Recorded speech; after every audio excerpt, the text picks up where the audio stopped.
Hey, welcome back to Let's Red D&D. Today we are going over some prep for Curse of Strahd once again. Um, this is the campaign that we just started Session 0 with. Last Tuesday we have Session 1, uh, which what that title is going to be I don't know yet, but we are going to figure out how we're going to get the party into Barovia. There's a lot of different methods, and there's a lot of madness into that thought. Um, so yeah, I think we'll go ahead and just start with looking at Chapter 1, looking at how to bring our party into the mist. Um, and so we're going to do that. Another thing we're going to do is I want to draw the fortunes of Ravenloft. And I do this in advance so I can prepare. That way I can alter and customize the adventure more appropriately. Now, just because I draw in advance doesn't mean that the players don't get to see the drawing. Um, but if they also choose to not get the drawing, then they don't have to. Um, However, one of the players does have a background with the Vistani, so um, I highly anticipate it'll be a good kind of reunion, and um, they'll find themselves bonding with the Vistani pretty quickly. So let's go ahead and let's jump into what we need to do to prep for today. Oh, I realized my image is not the one I normally use. So let's fix that.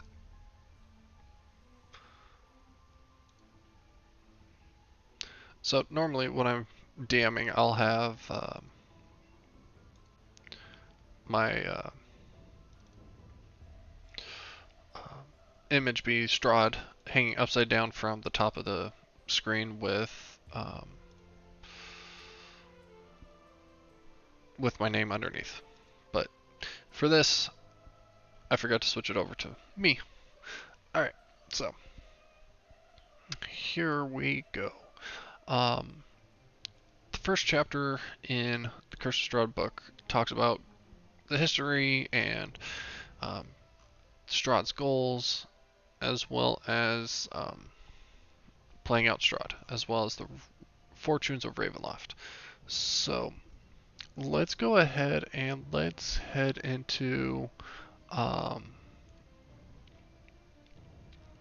don't know where I've got the fortunes at. Let's see here.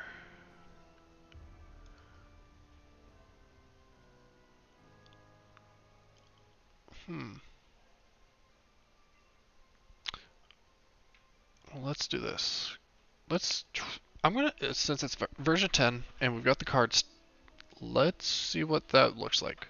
Let's create a card stack. Um, Now we have the common deck.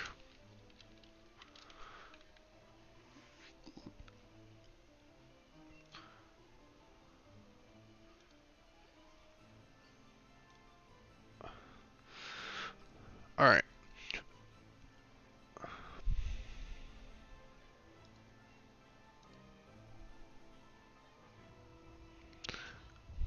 Alright, what is the common deck? Each suit in a regular deck of playing cards, which we're not doing a regular. Um,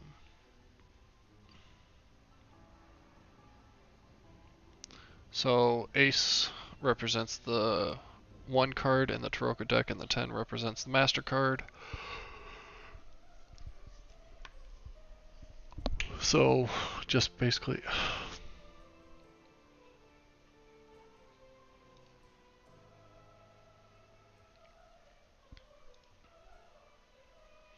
Alright, let's do this.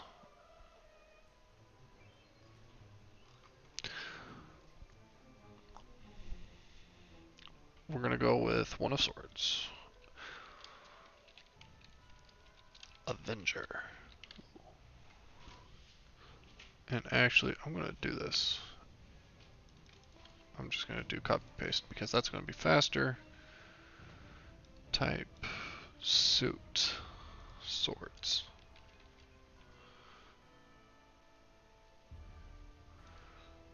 face. Alright, let's see here. My assets. Let's go into my world. Let's check out Curse of Strahd, see if it has... it's not going to be in there. I don't know where I would have this, to be honest, but I do know I have it somewhere.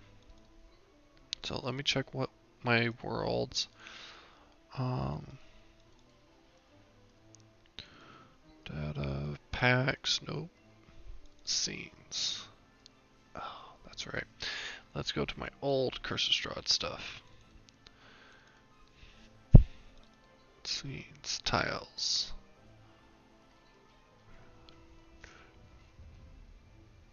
Taroka reading board? No, that's the board. Let's see here.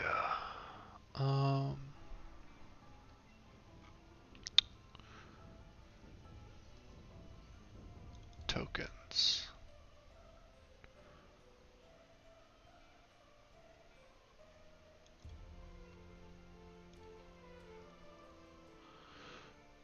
Thumbnails? No, that's going to be the little... Yeah. Backgrounds is going to be backgrounds. Okay, where the heck are these cards? Oh, actually, I think I downloaded a thing recently for the Taroka deck. Let me... And I think I did so through the drive-through RPG.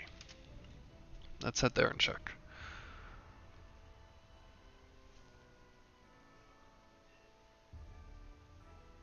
My library? Alright. Here we go. Alright.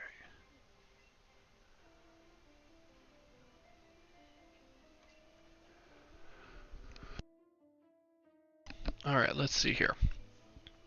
Oh, here we go. I did already download it. Perfect. Let's extract it and...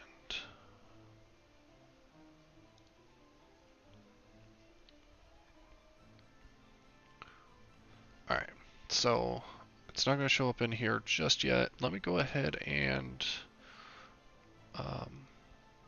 Nope, I'm going to have to pull this up.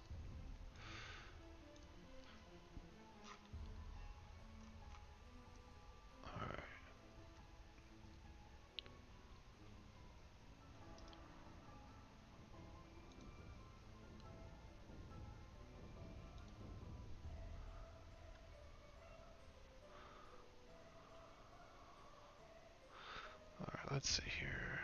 No. There we go. Okay, now that folder's showing up. So we're going to go into Worlds, Curse of Strahd. We're going to go with Assets. That's a good enough folder. Taroka deck. And we will upload.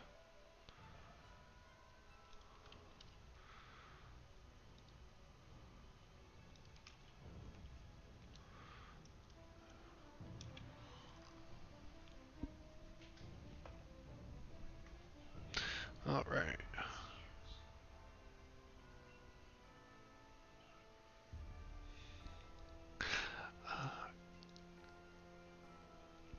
Alright, let's see here. How many cards are in the Taroka deck? 54 is what I'm... So we've got 1 through 10.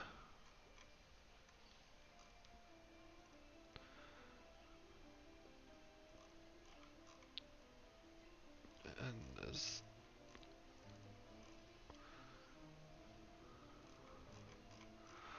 is there any...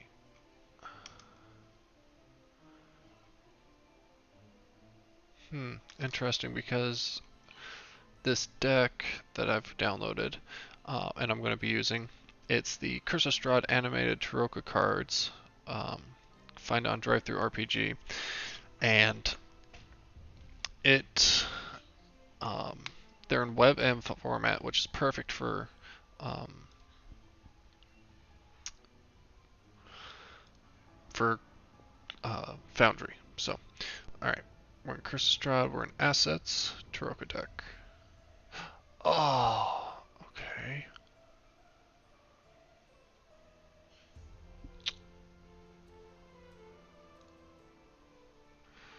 Okay, so this isn't going to work like I was hoping. Alright, screw it. We're not going to use this. Delete. Yep. We'll just go ahead and draw like we normally would.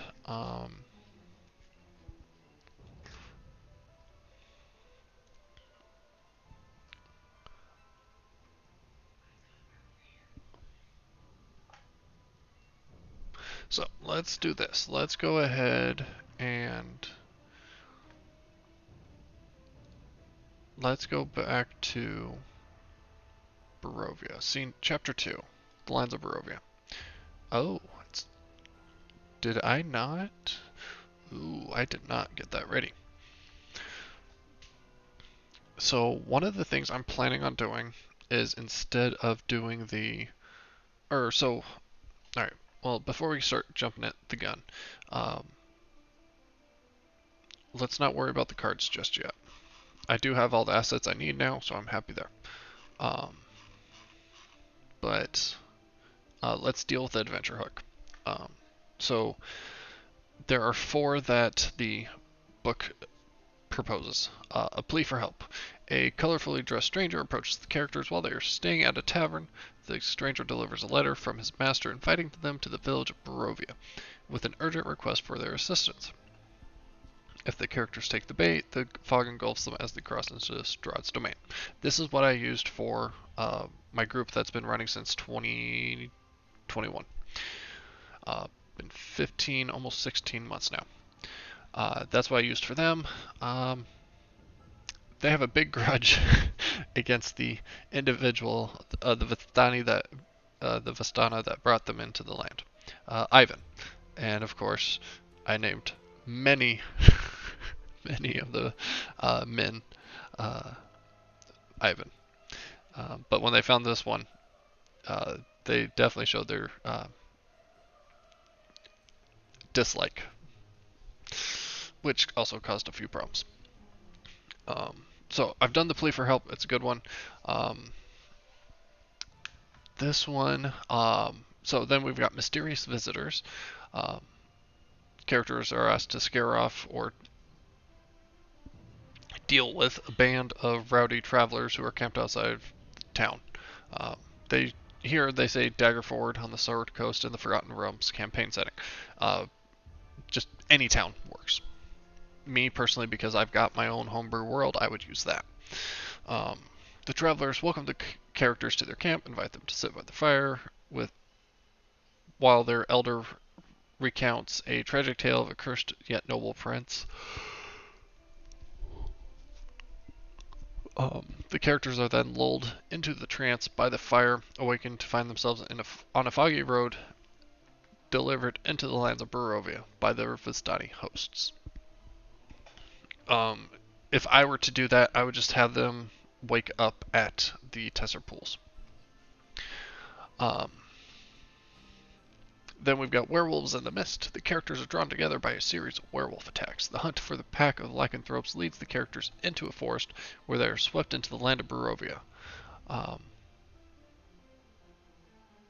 This hook assumes the use of the 5 factions featured in Adventurers League.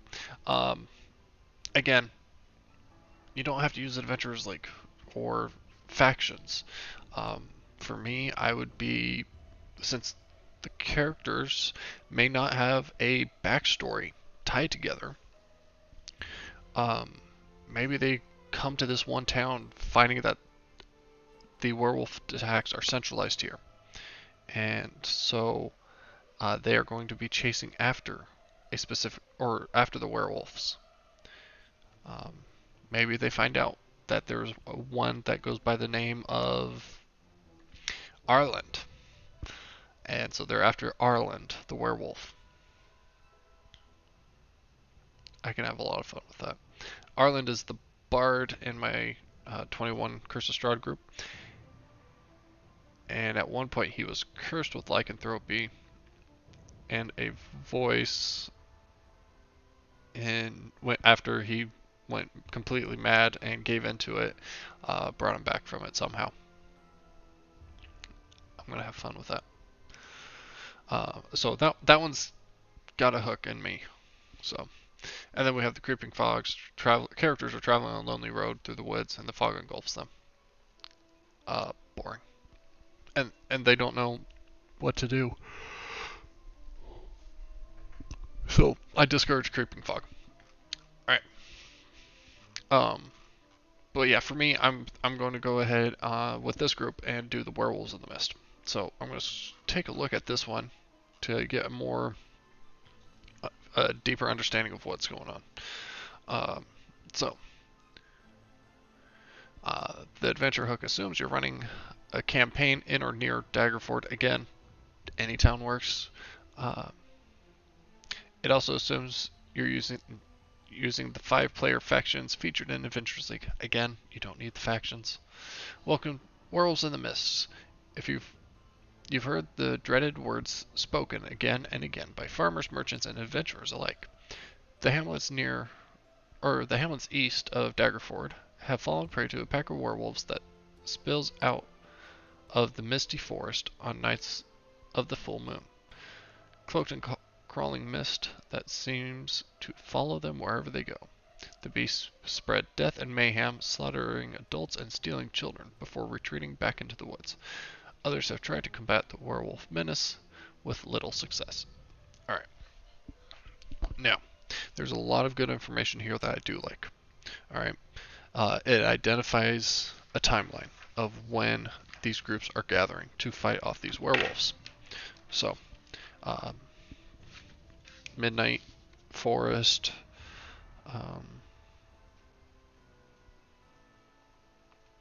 Midnight Full Moon,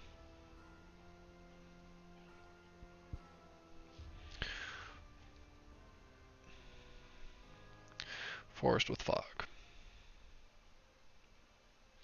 Alright, and then you got your factions, and now using one of these factions to kind of push the characters, I kind of have that faction be like the quest giver, would not be bad, because then it also is like, hey, we have a individual who's going to help you out with this thing, like silvering your weapons or something like that. In return, we expect you to return with the children. Okay, now they've got a quest. Take care of the werewolves and return the children. As payment up front, we are giving you silvered weapons. Upon return, maybe we could do a little more. Now, if you also look at this, if you have the book, it looks like the person gives anyone who's aligned with the Harpers a spell scroll of Remove Curse, which could be useful. But, yeah. There's also Order of the Gauntlet, where they follow tier, and so the person gives each member of the Order of the Gauntlet a potion of heroism. If you have someone from the Emerald Enclave, apparently whenever a werewolf is killed, that character gets inspiration. And then Lord's Alliance, they gain additional information. The werewolf has a dozen members. The leader of the pack is a man named Kirill. Werewolves come from a distant land named Barovia. The Lord's Alliance has no information about it. Nobody has information about Barovia. The werewolves worship a deity called Mother Night, and werewolves leave and return to Barovia through some kind of ancient portal.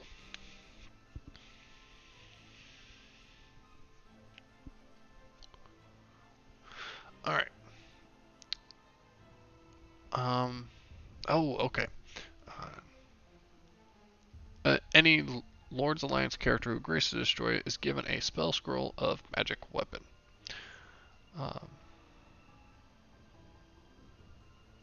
And also promises to furnish the characters a letter of recommendation or mark of prestige once the portal is destroyed. So, there's those guys. Oh, apparently there's another one. The Zentarim.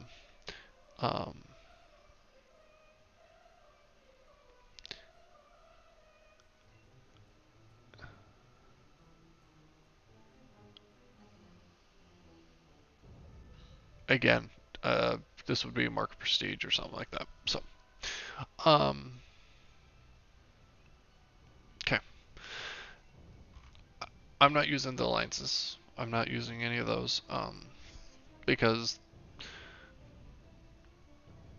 it just doesn't make sense to do that. And besides, as it stands right now, all the players have magic. We have a cleric ranger, and a bard. So, there's no point to me bestowing upon them weapons that are silvered. So, the mysterious visitors, that's a nice one.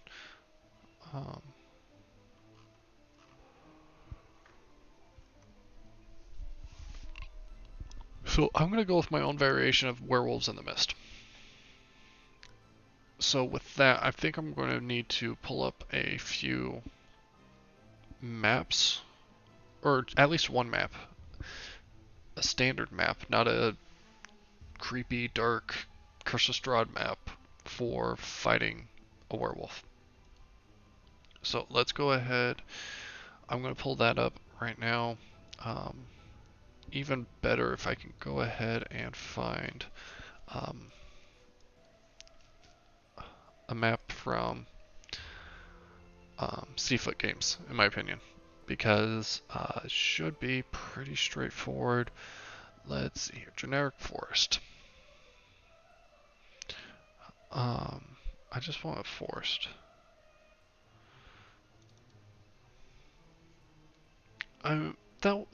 That could work. I mean, we could change it to night. That's not an issue.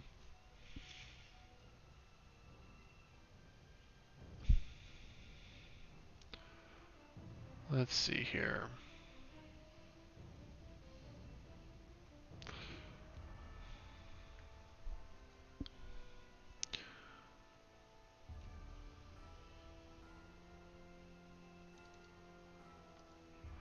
Man, I would have thought that there would have been more. I mean, there are tons. There's 45 different maps with variants.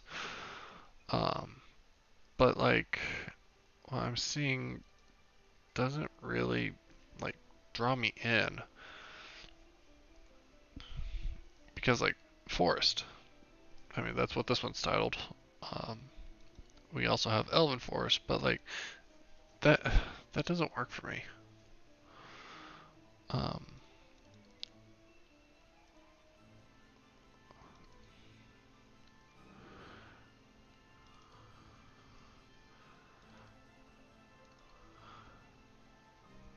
Yeah, none of these are really like catching me.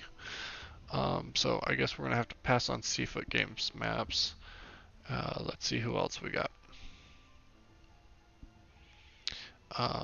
DM, Andy, those are all pretty much Curse of Strahd. Let's see what heroic maps we have here. Well, let's do this. Let's look forest, see what comes up with that. All right. Oh, Tom Kartos has some good maps. Let's take a look here. I am a big fan of his, and you know what? Let's just do this. This one looks good. I know it's kind of like a clearing, doesn't give you much of an environmental factor. But what is good is, like, if I see that the players are doing really well and the fight's going one-sided, I could have something sneak up and in from the sides to kind of give it a little more um, dimension, especially if they're just focusing on the one and one of them's gone up, the other two are hanging back. Now I can have the other two get into some danger. So I'm liking this one. So let's go ahead and work with that. So uh, I'm going to go ahead and create chapter 1 folder. And we're going to call it Into the Mist. Okay.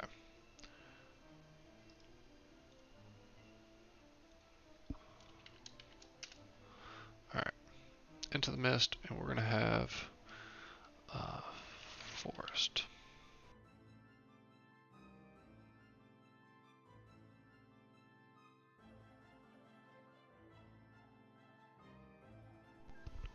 Alright. So we have the forest. Let's pull in our map. So I'm going to do... Oh, we don't need there. We need scenes. We're going to create a new folder. This one is going to be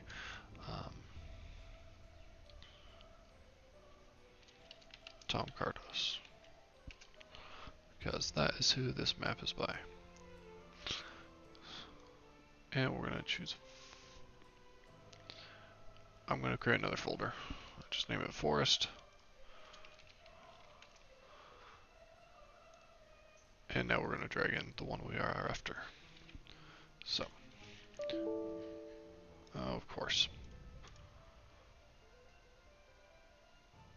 Alright.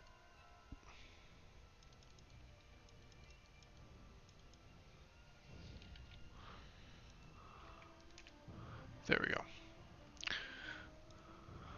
And I'm doing the one with the treetops. There we go. Select the file. And we're going to save changes. Now, the only thing I have an issue with is I don't know the automatic scaling, but that should not be too much of an issue with all, what, 135 modules. So, we're going to go in. I believe the white ones are his.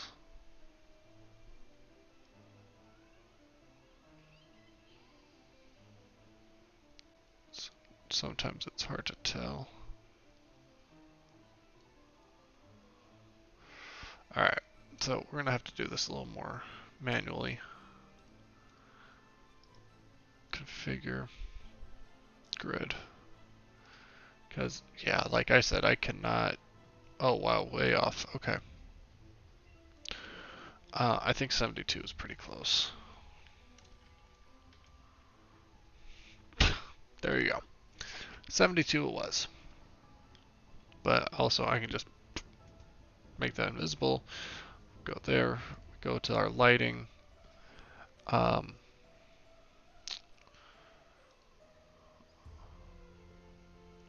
Yeah.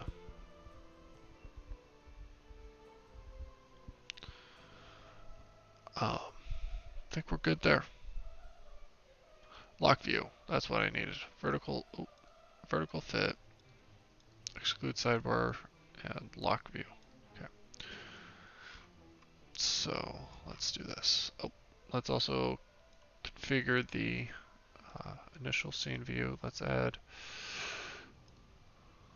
There we go.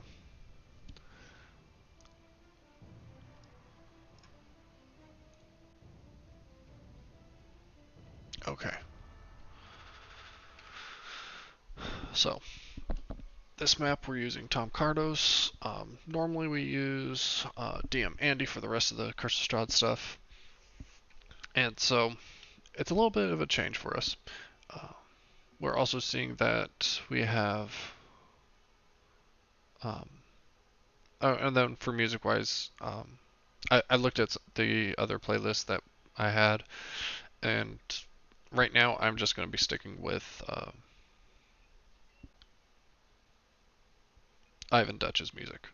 I've just found it to be, in my opinion, the better sounds.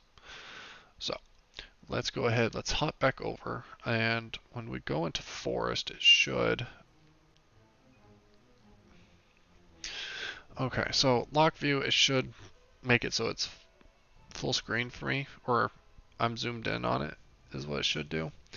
Um, so since that's not working, let's take a look at lock view real quick.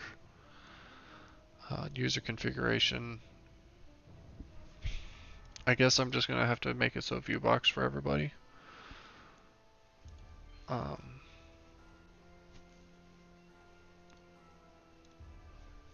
And let's refresh once more. Um,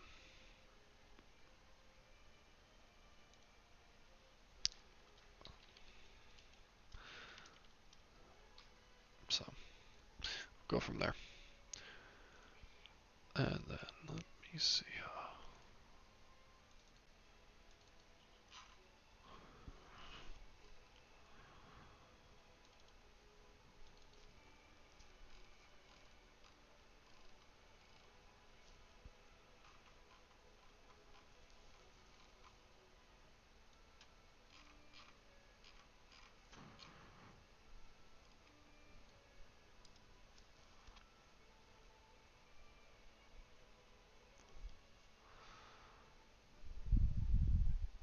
Okay.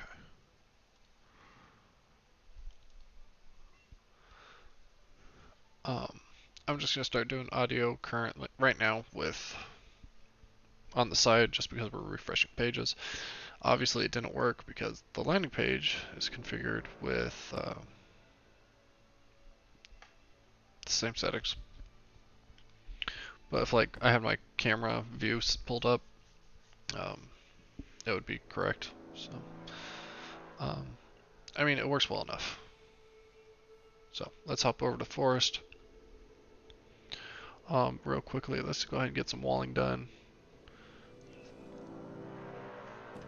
I think the main thing is I want to box off Tom Cardos. There we go. I'm going to put a light in here.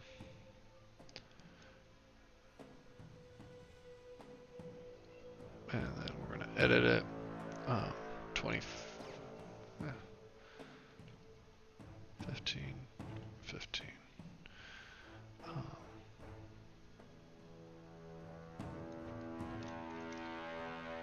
We'll just do 20. Give it what I need. Provides vision. Constrained by walls. Update light source. This way, players can always see that this is the source. I have no problem with my players seeing the maps. Or seeing who made the maps. I actually encourage it, and it also helps with like streaming it. That way, when as someone can see it and say, "Oh, hey, that's where this map's from," and it also gives credit to the creator. So.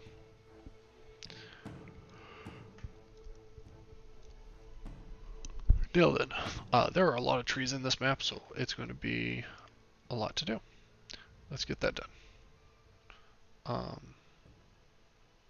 Normally, I'm a big fan of doing smaller walls for trees. I like doing the 8.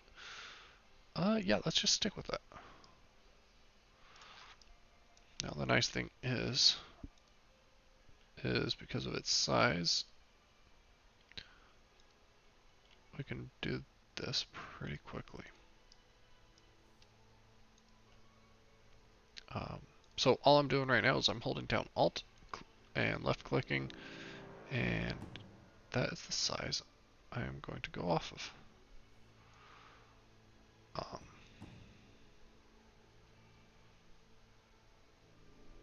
There we go. Now, any of the walls that are outside of the purview of the scene are going to be deleted.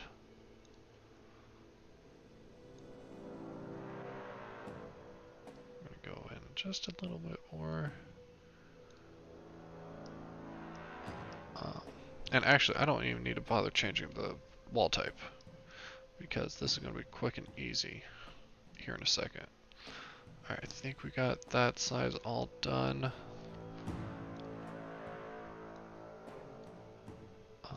But yeah, doing the alt click, enter is so much faster than dragging it out every time. Now the reason why I'm not too worried about the walls, now that I thought about it, is because I'm going to make some changes here in a little bit. Where I'm going to highlight all the walls and make the changes there.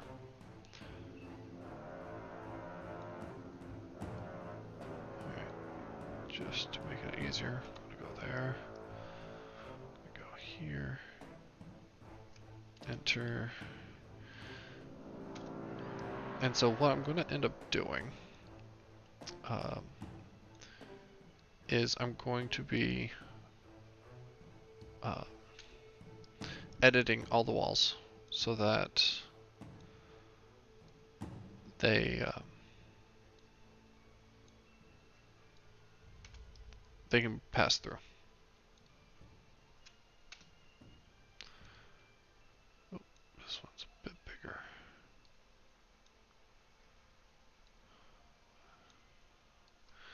Alright. I find it interesting that some of the walls actually are, when I edit them, they go to the terrain, just like the original was. But if I don't edit them, they're, you know, the standard wall. Alright, so we're going to highlight all walls. I don't want to edit the Tom Cartos wall, so... Oh, it's not... Okay. I thought holding Shift and Alt would make it so I don't have that one selected. Alright, and then I'm just going to edit all of them. Oh, no, I don't want to do... I want to start with this one, because I don't have to do the light or sight changes. And then change it to normal.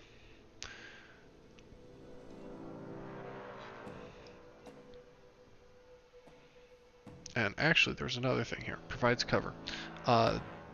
This, I'm going to say half cover.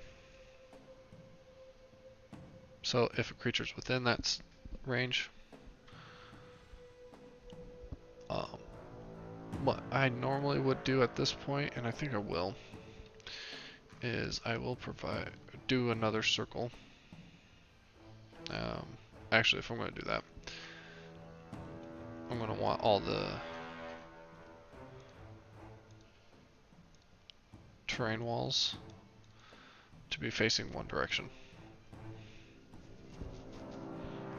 We'll go left. Now, here's my problem. It's this wall, these walls right here.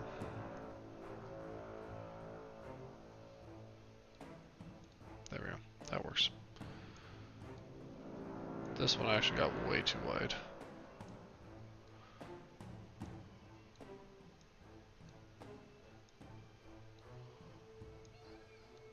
There we go. That looks better. Looks terrible, but better. There we go.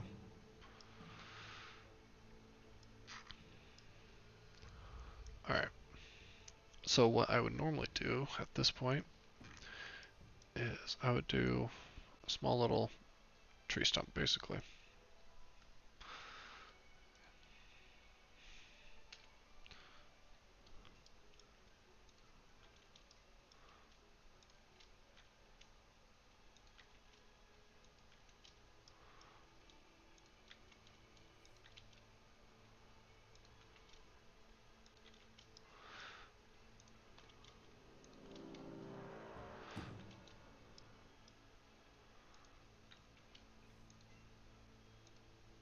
Yeah. I was hoping I could do multiple.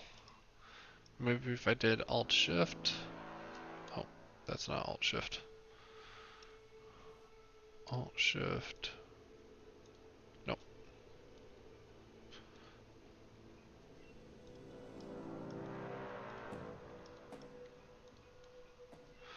Alright. Now Alt Shift, I can click on all of these quickly.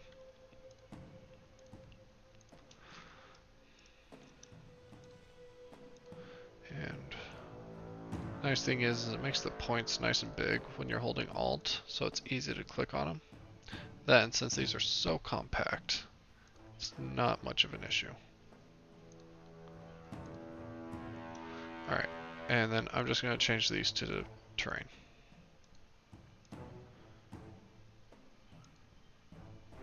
Okay. That way it acts as the stump, or the base of the tree. Alright, so there's that. That's how I do these scenes. I guess the other thing I could do for configuration is wall the scene. And then I'm going to change it to the normal walls.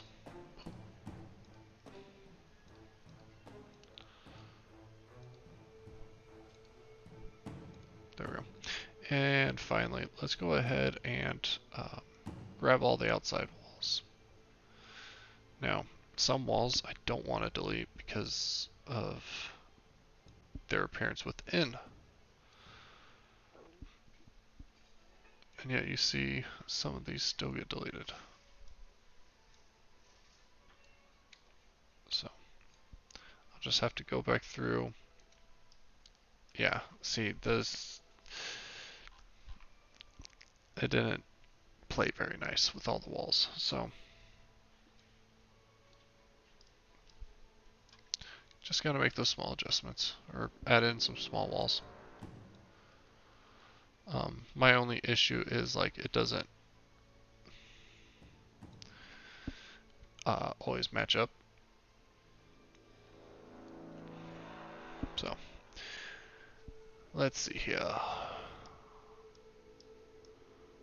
And then we head down here.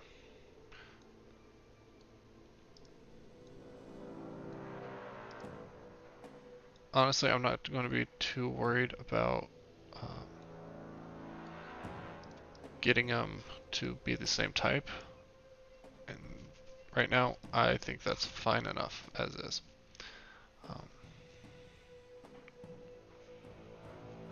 Okay, cool. So we got our map.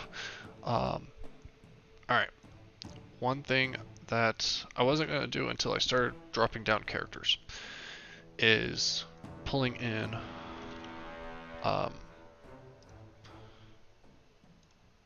so like I'm not going to drop down the werewolf until I need it. But werewolves can have variants within themselves. So I'm going to go into my randomizer NPC. I'm going to copy the name werewolf. I'm going to put it down. I'm going to put a colon, semicolon afterwards. I already have it set so it randomizes hit points and it does it invisibly, a completely hidden roll. So if I drop down werewolf, 54 hit points, standard is 58. So it's already rolling hit points, but there's nothing in the dice log. Not for me, not for anybody, which is perfect for what I want. So now, if I add werewolf into this, right now we see standard stats otherwise. We're going to save changes. Now I'm going to drop in another werewolf. Maybe. Oh, yep, I did. But apparently these guys don't have dark vision. Interesting. Now we can see side by side by side. So, far left we have our standard werewolf. Rules as written in the monster manual basics rulebook. This is the monster. 15 strength, 13 dex, 14, 10, 11, 10. Alright. 58 hit points with 98 plus 18 for roll stats. Second werewolf. We have rolled hit points. Same ability scores. Third werewolf. We have rolled hit points and rolled stats. But it's rolling a d6 and subtracting 3 and adding that to the original. So if we roll a 1 or a 2, we can end up with a negative on top of what we normally had. If we roll higher than a 3, if we roll a 3, we get just what it was. If we roll 4 or higher, we get increased ability scores. So, like we have a higher strength, we have a lower constitution, higher intelligence, higher wisdom, lower charisma. This gives variance, and variance is the spice of life. So, let's go ahead and we're going to get rid of this first werewolf. And I'm surprised werewolves don't have dark vision, honestly. Let's take a quick look at the wolf. Wolf. No dark vision. Interesting. That doesn't seem right to me.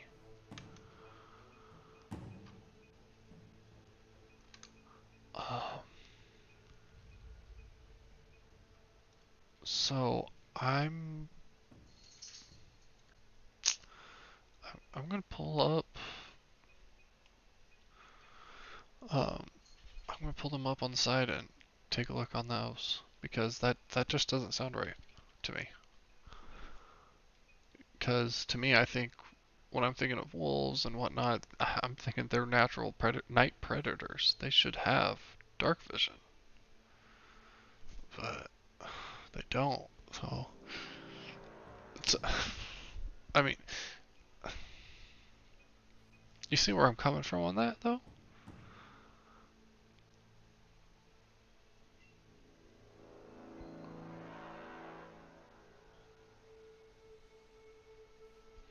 Yep, screw it. We're giving them dark vision because that to me is silly that they don't have it. It doesn't make sense.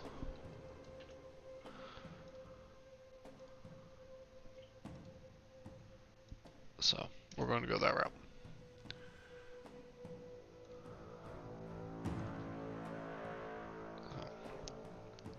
Alright, so we're going to plop down our werewolf.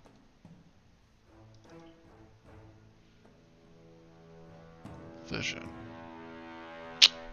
Alright, see, didn't it? Alright. We've got to affect a prototype token too. So, we're going to add 60. Dark vision. Update.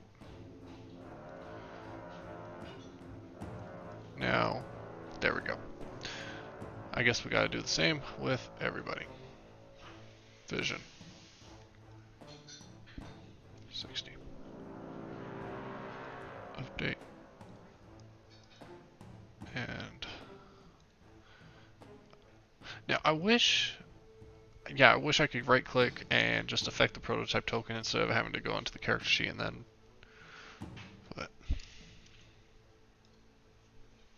Alright, so we've got that. We've got our werewolf, and I'm only using one for the group.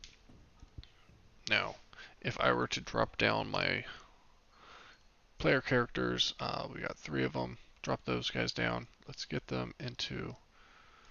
Oh. Actually, let's do this. Let's heal everybody up. Let's do long rest. Finish long rest. 25. Long rest. Finish long rest. And set that back to 0. And long rest. Long rest. Alright, cool. Now, if I throw these guys into combat, it should tell me... Oh, it doesn't tell me. Let's roll everybody. Okay, so normally, in one of my modules I had would tell me, hey, this is what the characters or what the challenge rating of this combat would be, but I don't have that, so must be a different module. All right, with that then, let's go ahead.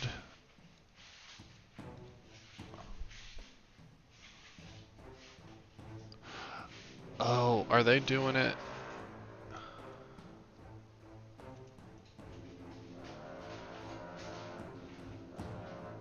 Alright, we're gonna delete the encounter.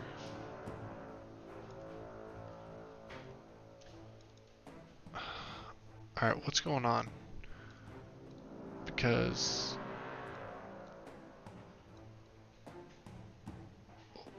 what the heck is going on?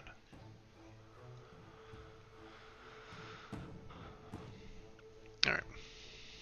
Mira. You are playing... they're playing a variant ASMR. Okay, that's fine. But they should... yeah, they have dark vision. It's set up. Lorraine is playing a wood elf. Like, what the heck is going... because, like, if you look at the walls, we're fine. We're gonna keep those on.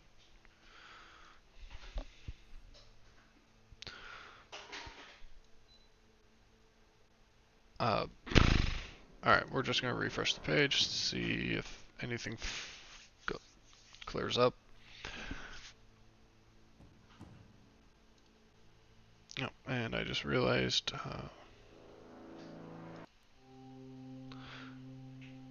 kind of been just playing the same track over and over again. Kind of wanted to get out of that. So, here we go. We're going to go to the forest. I'm going to make it active just because I'm tired of having to go back and forth. Alright, let's just try dropping their actors again. Because this is silly. They should all be able to see. And there's...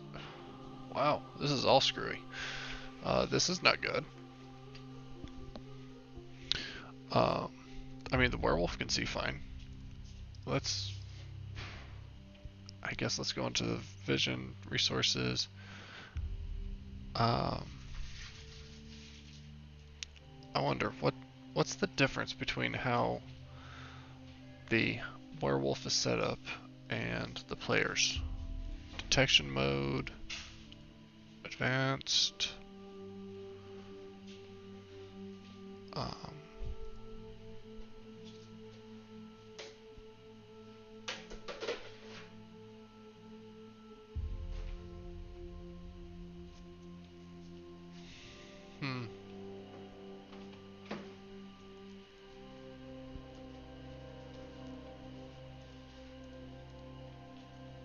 because, like, they should be able to see this whole area.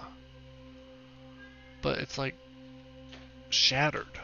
It's almost like they're walking through walls that were broken. Now, this is the only time that it actually looks close to right.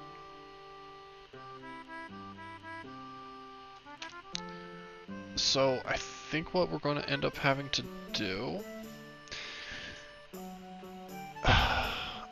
honestly, I don't know what we're going to have to do to fix this.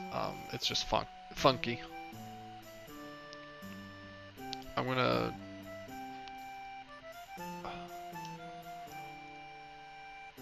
highlight all the walls that I don't want to edit.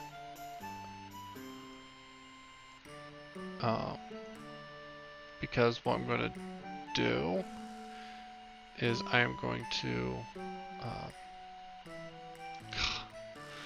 let's do this. This should... no, it's just going to be...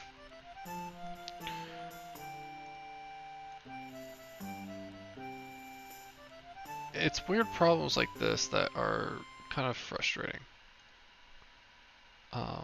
Where you're getting ready, you have what you need, it's all set up, and then something's broken, and you're like, what's broken? Oh, shoot.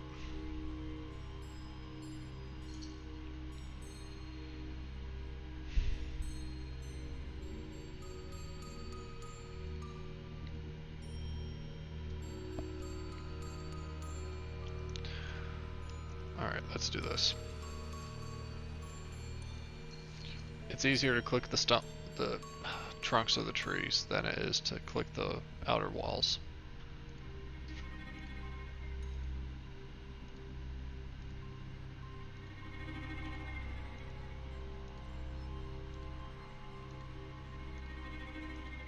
Ugh.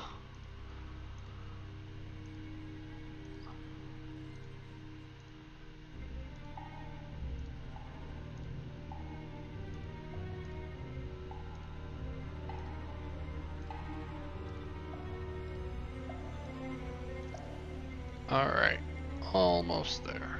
Don't mess it up. Okay. Now, movement, normal. So no passage through it. Uh, light restriction, normal.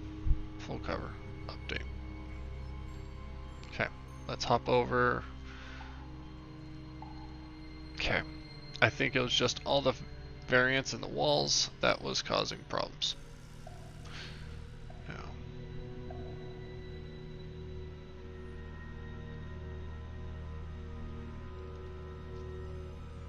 Could have swore. Yep, he has light.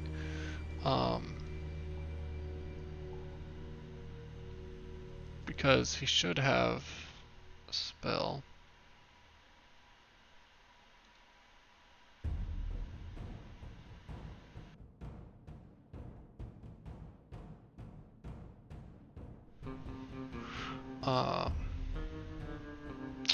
Yeah, should have a spell that casts light.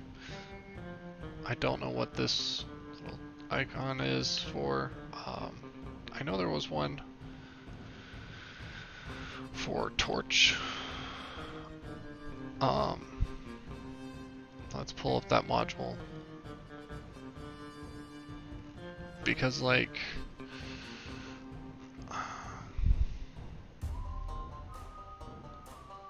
let's see what we got in here for settings for it.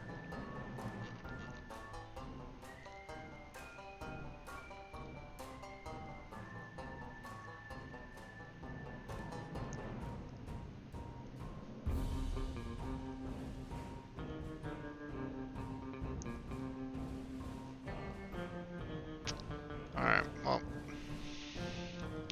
is what is, I guess. Alright. But we've got what we needed. So like here, Valis has a torch lit. We're able to see in color.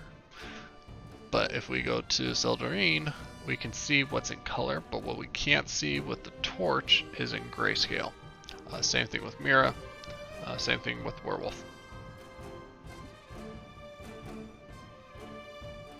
But like, this is why I want that those partial hidden, is because I want him to be able to see through the tree line. But he can step in, and there we go.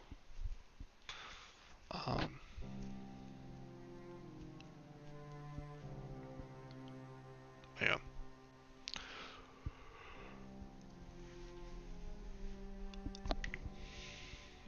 Alright, well, that'll work, I guess. Now, what I do plan on, just in case, is wolves. So,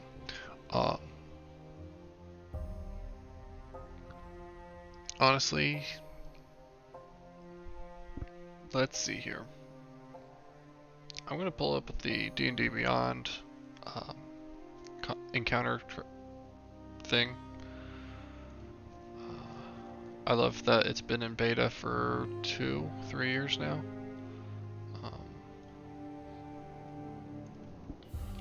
It really hasn't. I mean, it's been in use for so long now.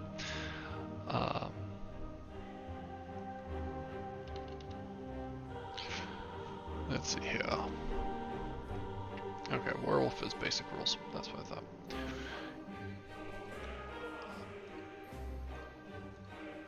So right now we have 3 level 3s. Hopefully a 4th one here coming soon. So it's a hard encounter. Normally this would be completely deadly if they didn't have any sort of way to deal with it, but they all have magic. Now, if I were to add some wolves in, let's just do basic wolves. Yeah, even 2 wolves makes it a deadly encounter. Now, if I was to play it smart, it would be just impossible. Shoot, if any DM wanted to, they can make it an impossible encounter. Oh, you're level 3, here's a Trask, die. Like, So let's look at the action economy. Alright, the werewolf makes 2 attacks. 2 with its spear, if it's in humanoid form, or 1 with its bite and 1 with its claws in hybrid form. Um, Now what it doesn't say is how many attacks you can make as in wolf form. So it looks like the only attack you get in wolf form is bite. So I'm assuming at that point, yeah, multi-attack humanoid or hybrid form only. So bite attack is for wolf form, you only get 1. Um, so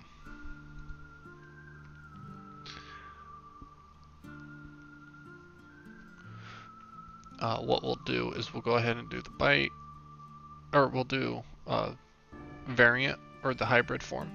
So claws and bite is what we're looking at. Now, this is a creature that normally it would be really great to work with the what was that module called?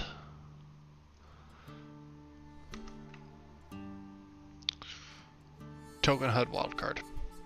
That's a great module to use with shape changers, in my opinion. So, all right, cool. Well, we've got our werewolf. I'm gonna leave them there. I do not. I'm gonna drop down 1 wolf. I'll drop 2 down. Now wolves, they're not gonna have much variance in abilities, so I'm not adding them to the randomizer NPC list. Now, one thing that does annoy me is this big image on the side. Now, I don't want to get rid of it because it's great for my players. So, image hover, top right,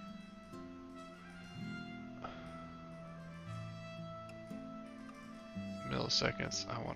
If I'm hovering over for 5 seconds, that's what I want it to be. We'll make it 2.5.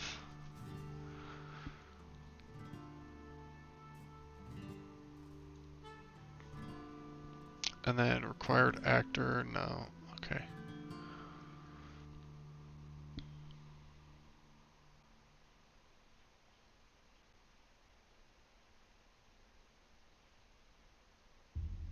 Oh, interesting. I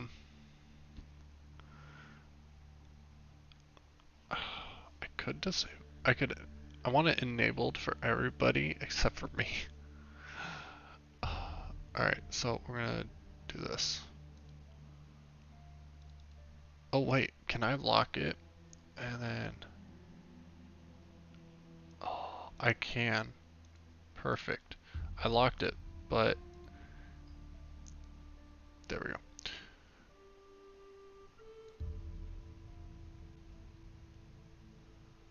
So we're gonna save that. What was it? For jaded sites. Oh, so gotta go back to me. Alright, save changes. Alright, so we're gonna refresh the scene. I'll hover over. I think how I was reading it, if the lower the number I made it, the bigger the image is gonna be. And also, I want to delete that, yeah. Alright, so I had it for 2.5 seconds. This is a long 2.5 seconds. Oh wait, I disabled it, duh. But I need to make it,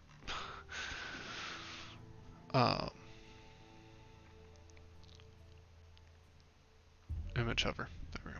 I need to enable it. Save changes, hover over, and we're gonna have to refresh. Alright, so.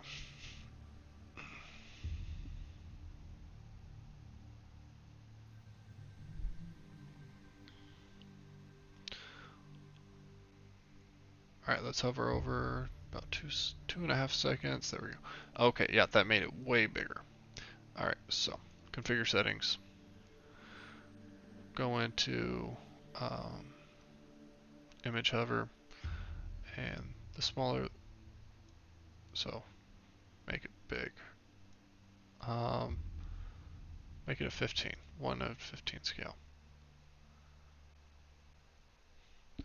So now, if we hover over, there we go. That's much better, in my opinion. You still get a good size image, but not so drastically large that it takes up the screen, or it takes up so much screen. That is something I'm going to have to do on my other other games. So 15, save changes, 15, save changes, hold on a second, we want top right. So the reason why I don't like the bottom left is because that's where their heads-up display is at. The Argon Combat HUD.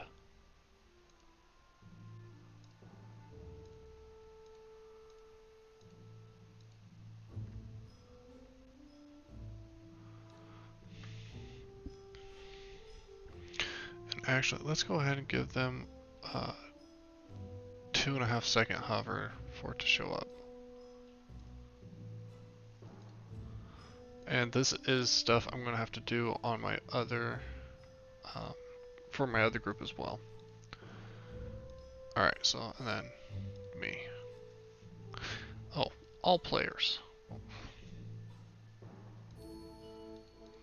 25, top right, 15. Save.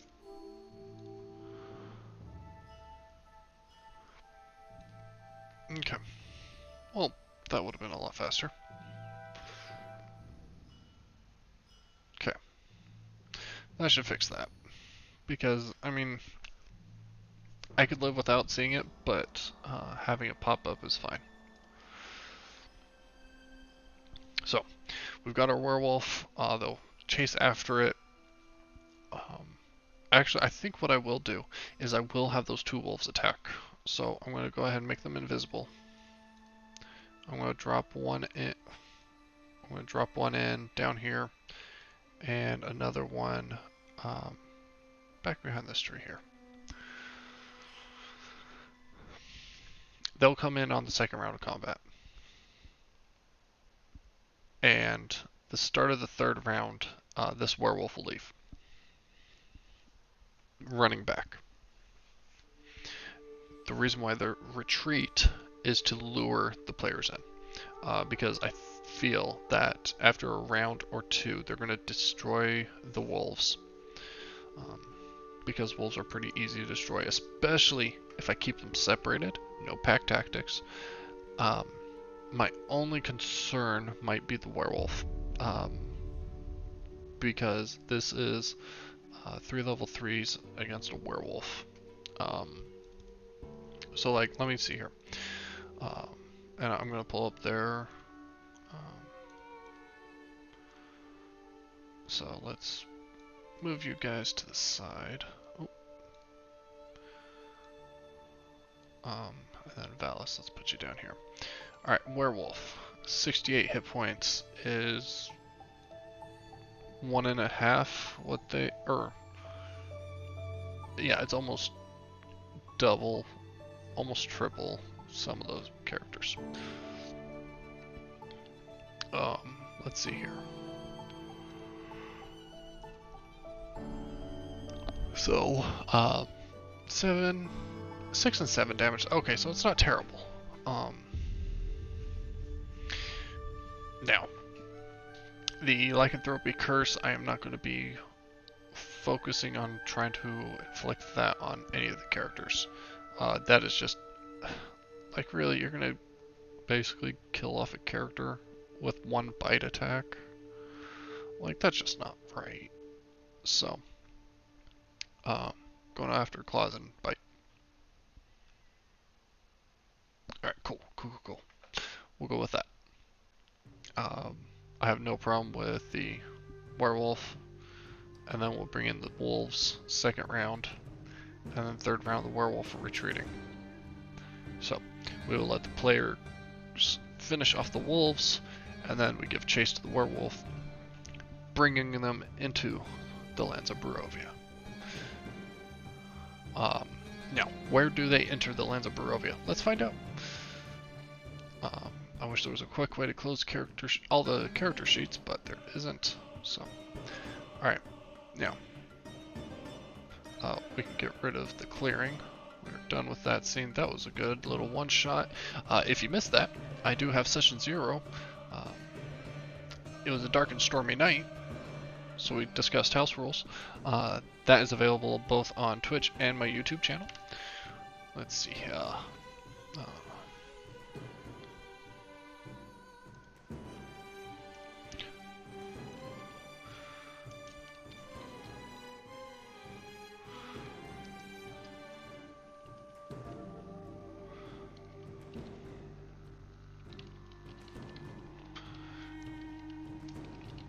Let's see here.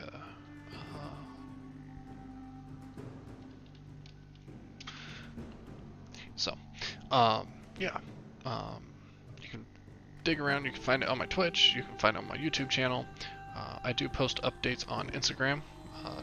I will admit I'm not the best at it.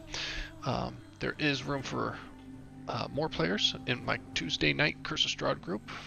Runs at 8 p.m. Pacific Standard Time. It's a $15 fee for each session after your first.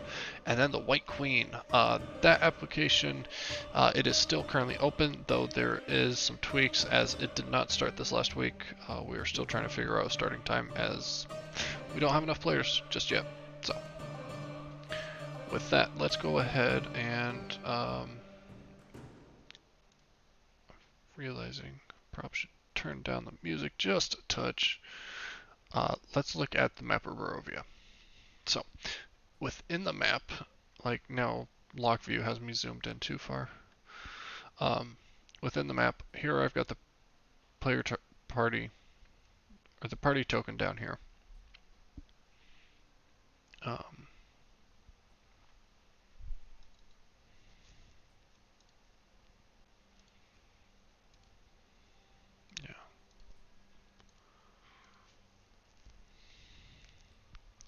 Let's see here.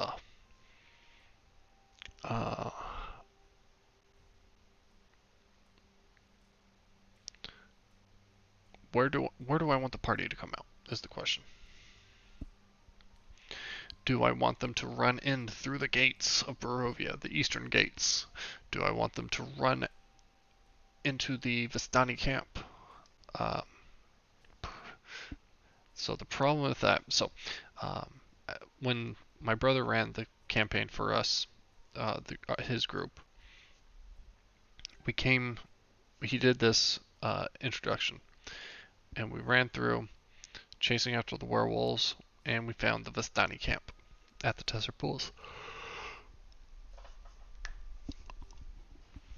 Well, thought was that they were werewolves changed back into their human form. So the group attacked. More specifically, a trickery domain cleric tricked another player's character into attacking. It did not take much convincing, but yeah, they attacked. So, my other thought, and I've seen a lot of discussion points of, hey, you should do this anyways, is drop them off on the complete other side of the map. Drop them off over near Kresk. The reason being, when you get to Kresk, you are not welcomed. And so you have to do a favor to gain entry. Now, traditionally, the favor for them is go get wine. But they're not going to tell you what they want for a favor. And the other problem is that it doesn't give you any friendly place to start. And so there's my dilemma. Drop them outside the gates of Barovia. Well, they have to go through them. There's this dark oppressive fog behind them, so they have no choice. drop them off at the Vistani, well, they might attack. And if they don't, they're going to be suspicious anyways. Oh, except there's a Vistani character within the party. Okay, I think we should be fine with that then. So what I'll do is I'll drop them off at the Tesser Pools. So I'm just going to drag them down here, and once they get there, because this is going to take forever, I'm going to reset the Fog of War. Alright, reset Fog of War, yep, done. Alright, because now click on the token. Oh, I do not want a light up there. Alright, change to this. Alright. Ah, I knew it. Oh, interesting. Vision? Let's just go 5 feet. Ooh, that was way too much. 0.5. Update. 0.5 works. Let's go 0.3. There we go. That looks better. No, we'll go 0.5.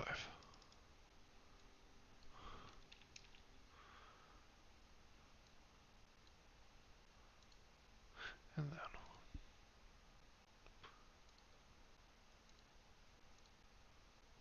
Alright. And there we go. Alright, perfect. So we will have them coming out from the forest into the Vistani camp.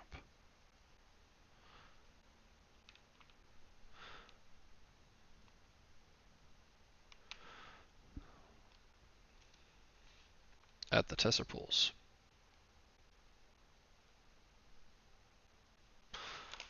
Alright, now, here's my dilemma. Need to have the card drawing. So, let's figure out the cards. What I'm going to do is I'm going to roll a d4 and a d10. d4 for the suit, d10 for the card. Alright. Now, actually, I think the best way, in my opinion, to do this would be with... We should have the common deck. See, it has the swords. Okay, let's do this. We have the high deck. We don't need that just yet. I'm looking for the common deck. Coins. Alright, so we're going to create a deck. Ooh, quick roll. Roll. Ooh, I like that. Common deck. This is going to be super quick and easy. We got the coins. We've got the glyphs. We got the stars. And the sword. Right? Yep. Those are the 4 suits. Alright, let's see. We got glyphs, coins, swords, and stars. Okay. There's our common deck. Now, I don't want to display roll to chat. Display roll being, did you roll 1, 2, 3, or 4? I don't care about that. Let me just do this real quick. Oh, sorry. Let's roll. So, there we go. Now, I want to go into those other decks. And I don't want a roll number shown, and I don't want a replacement. Update. Update. And update. And update. Alright, So now, um, now let's go ahead and I definitely need to keep this on the unknown. Alright, so drew the Two of Swords. Let's pull up the Two of Swords, or the Swords deck. Perfect. Two of Swords is locked. That's exactly what I want. Alright. Oh no, let me see here. Chapter 2. Okay. See, stuff's out of order in my mind. Chapter 1. Chapter 4. Chapter 6. Chapter 7. Like the.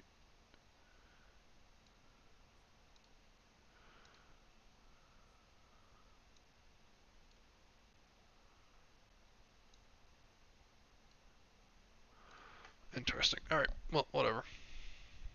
Alright, so chapter 2.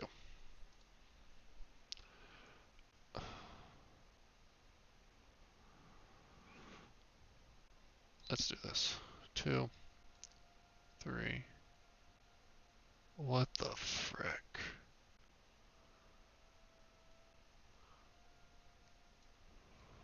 4, 5, 6, 7, 8, 9, 10,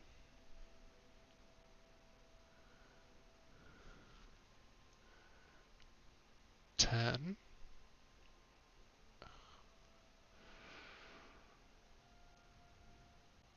10. Alright. Let's see here. Do I have the tensor pools? I do not. Alright. It is chapter 2. We're going with tensor pool.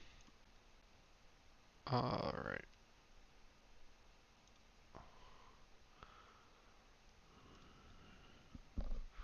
Because world area G, yeah, it falls under tensor pool.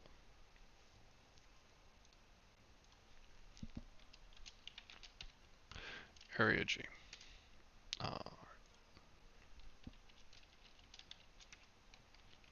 Pull in can't.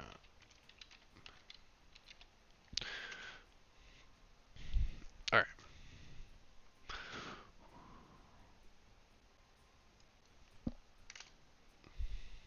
DM Andy. I believe this one is under. It might be under random encounters. Oh, nope. Don't need a big full view.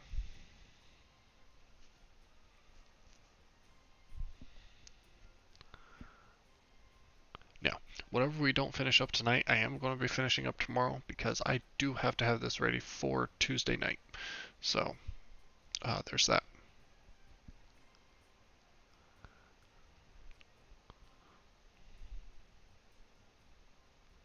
Now, how I've played Madame Eva before, she had a childish voice. She was very young, playful, lured them in, but they never actually got a good look of her. Alright, I don't think it's in my random encounters folder. Let me pull up my folder so I can look a little faster.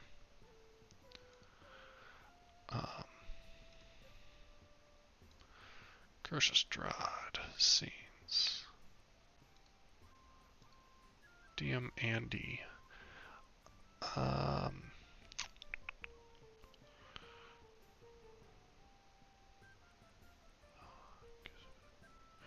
there's a folder named Tesser.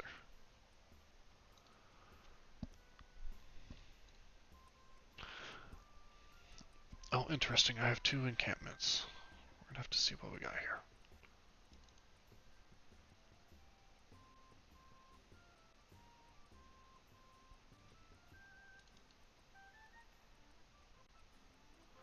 Alright, how it's acting right now makes me think it's not communicating with the server. So, now it's working for me. Alright, the tests are false. That is a great random encounter as well. I know there's another DM that used it for feeding the player characters information. I can't remember the DM's name but what they did was they basically had a town drunk show up. Alright, looking at these two off screen. Okay, this is the external view. That's what I want, because internally I'll just describe it to the players. And so let's go ahead and do the lock view. And the only reason why I do the lock zoom and lock pan is for the camera. That way I don't accidentally push things around.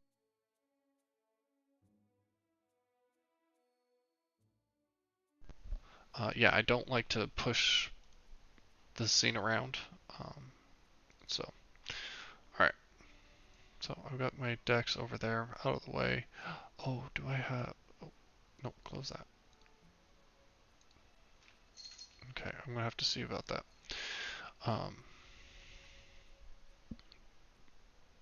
One thing I do enjoy is I know the size of this map. That's just one reason why I love using DM Andy's maps, is I can tell what they are, or what I need to do. So, grid-wise, I'm not even going to bother. Oh, way too many. There we go. It's a 30 by 20.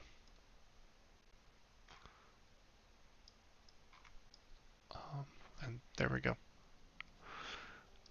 Now, we'll configure.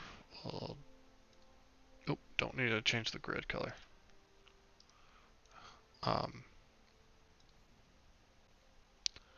Here we'll go there.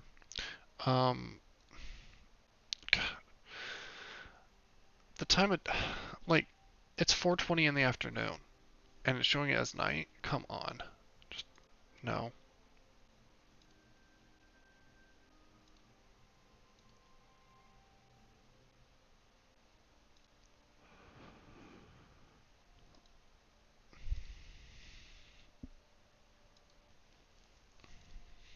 Like, come on.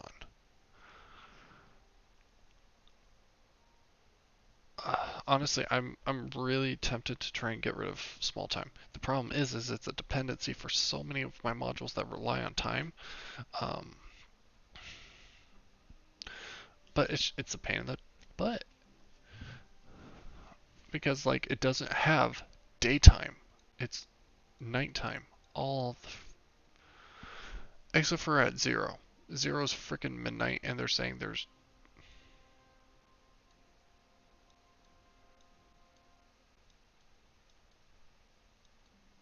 Zero is the only time that it's not nighttime. Are you kidding me?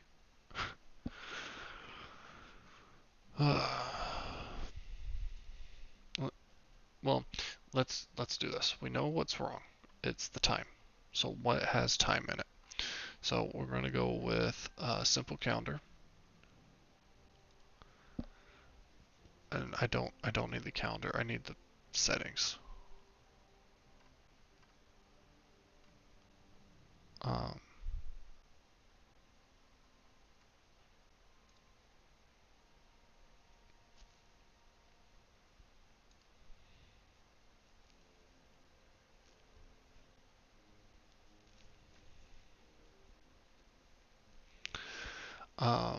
Moon.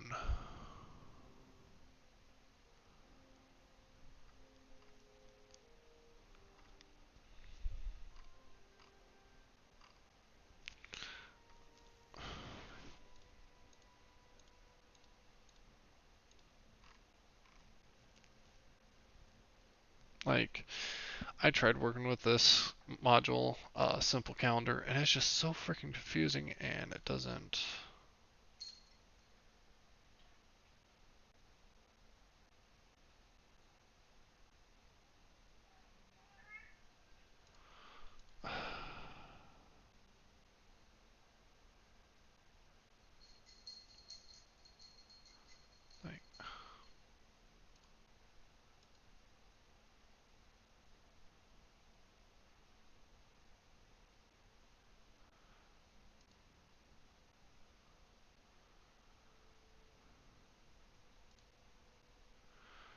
Alright, is that gonna help?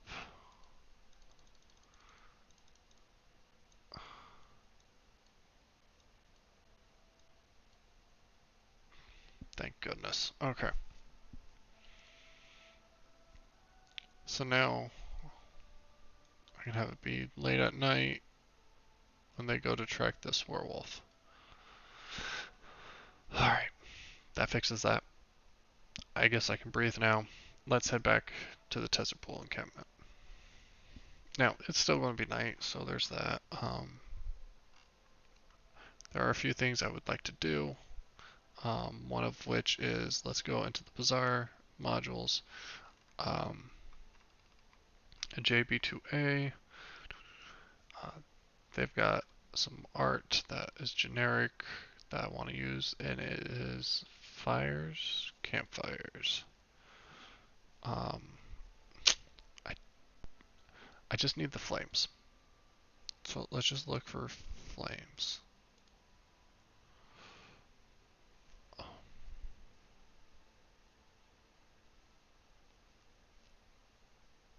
Okay, we can do a top-down flame like this one. Okay.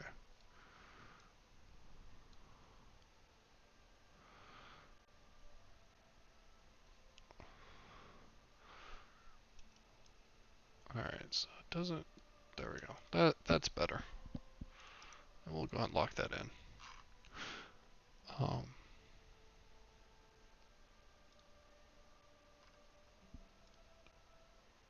yeah, no, nobody else has what I'm looking for. Okay, cool. So yeah, we got a flame. Nope, I guess we'll copy it.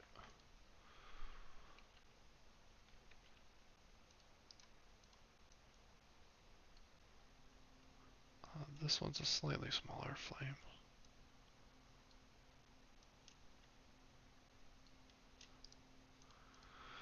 But there we go. As a result, though, we are going to have light sources. This map has a ton of light sources. I'm going to transition it. We're going to transition to midday.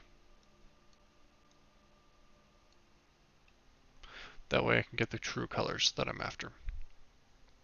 So we're going to draw some light sources. I'm just going to grab coloration. There we go. Do not need it that intense. Light animation, we've got flames. So a flickering light.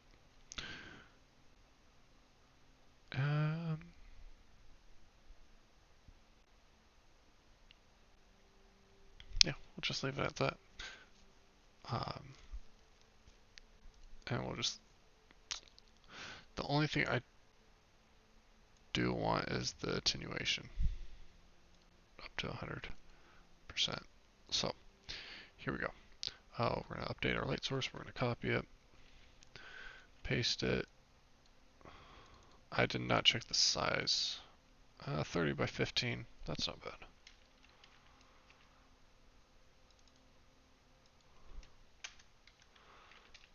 Alright, there we go. Yeah, that'll do decently.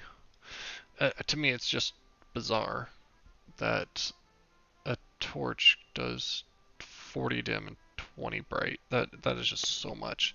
I would be thinking like 510. 5 bright, 10 dim in total. So it's just crazy that it goes out so far. Alright, with that, now I'm just going to copy these because I want it for... oh, well, actually, let's do this. I'm going to change the sizing. But like I said, to me, like I said, it doesn't make sense to have it be so much distance for a torch. Oh, I forgot. I'm going to want to do this.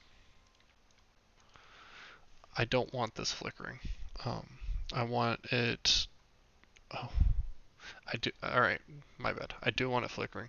I want this one. Torch. Update.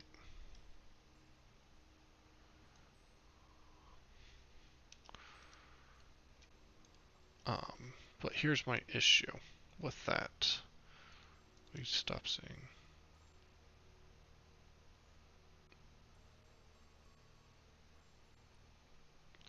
Yeah, that the center of the light is just so bright.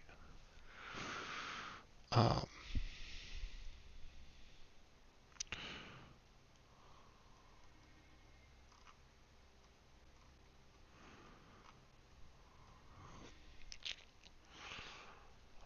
yeah.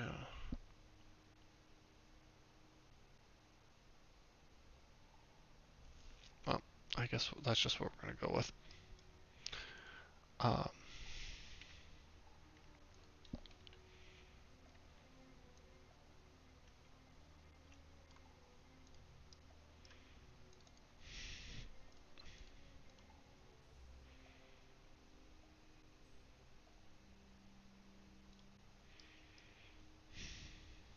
yep.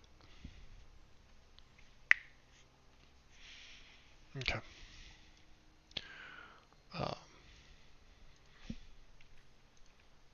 then we'll just do another right there. These guys are not going to be as big. I think we're going to go 15.5. Um, and again 15.5.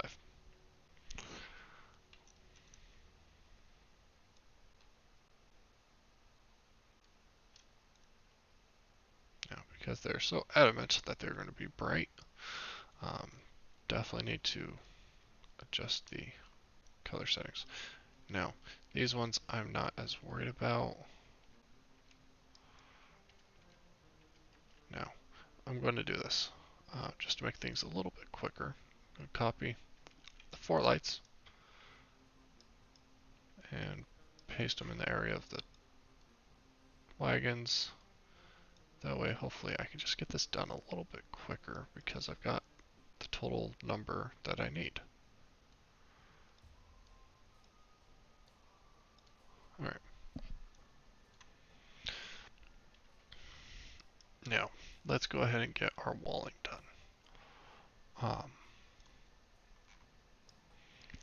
To me, the characters don't need to see the tops of the carriage or the wagons.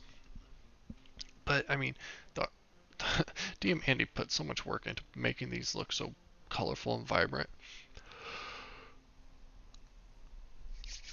that I don't want them to miss out on that opportunity to see that work. And so I'm going to do terrain walls instead. Now, oh, I am freezing in my own house, so I'm going to grab some slippers and a coat. Alright.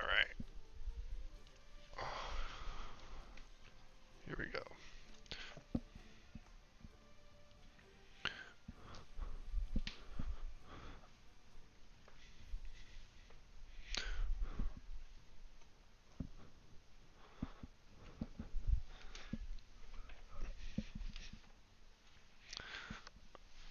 Okay.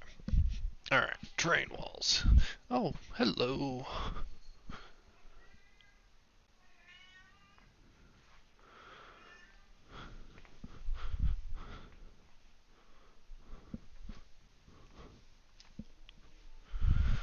Let's see.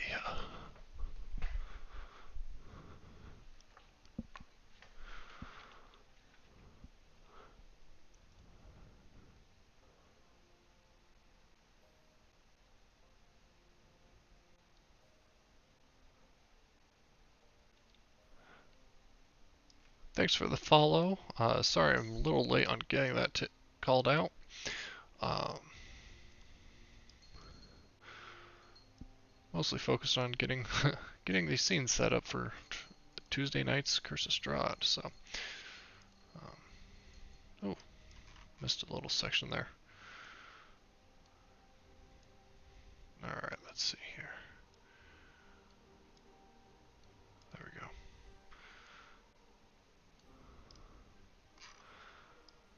All right. I really hate these diagonal carts.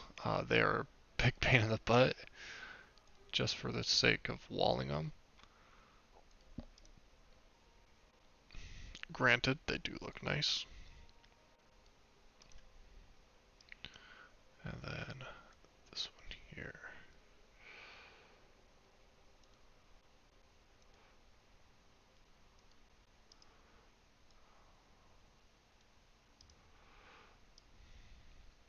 Okay.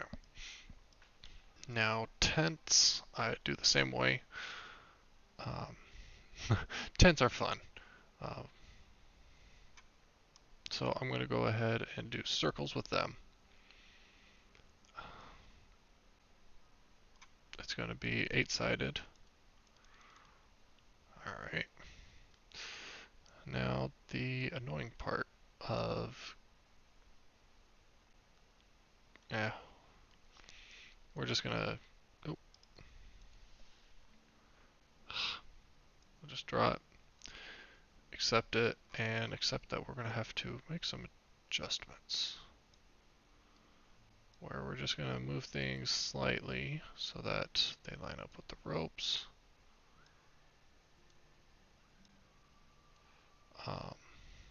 Now, this one, movement is none, and it is a door. But because it has no restriction on movement, actors can move freely through it. What I also want, though, is ethereal walls.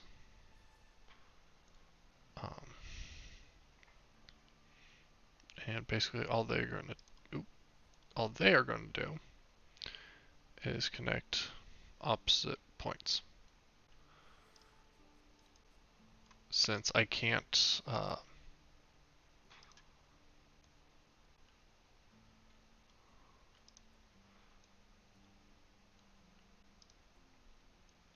very well do with terrain walls.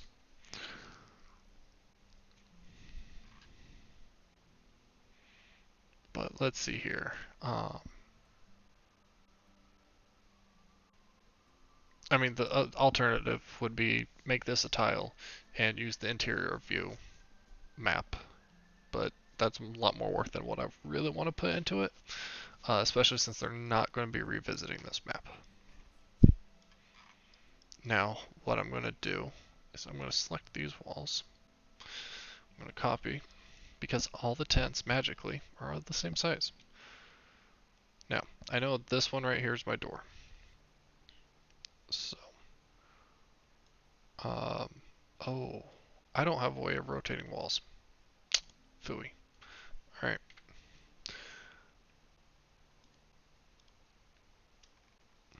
We're going to do this then. We're going to make it at 8. Rotate it so it's somewhat close. Call it good. And we're going to plop down.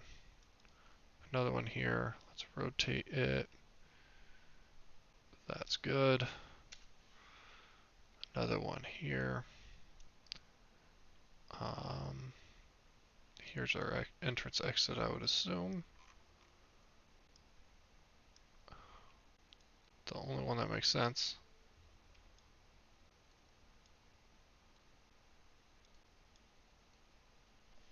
Alright, well that didn't want to go down, so we're going to try this again. Alright, well, we'll just say yes. And then we'll go over here, plop this down. Oh, that was actually pretty good. Alright.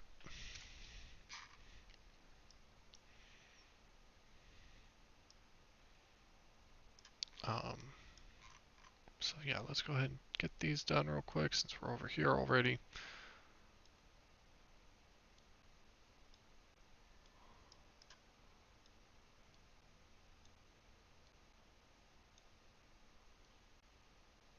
Okay.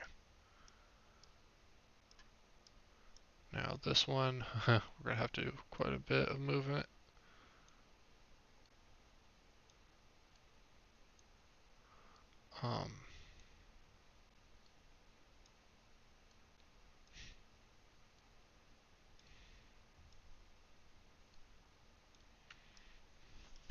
we go.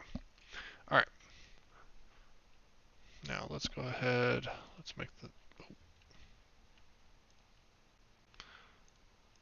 Oh.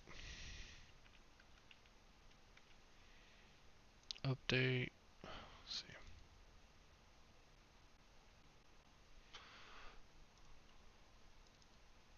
Update all those. Update this one to a door. Oh. And no movement restriction.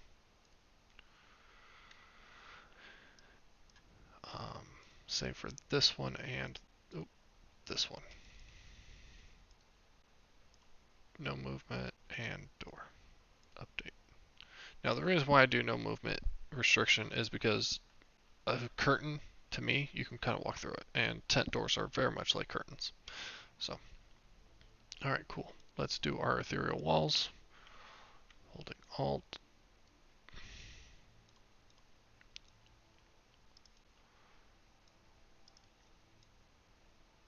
We can get these done pretty quickly.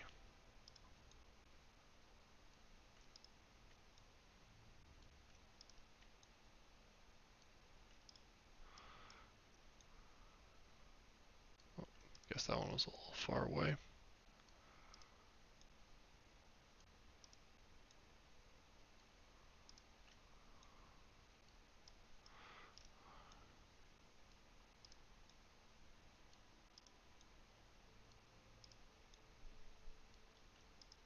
Alright, there we go. There's that tent. Let's see. Oh, gotta get this one too.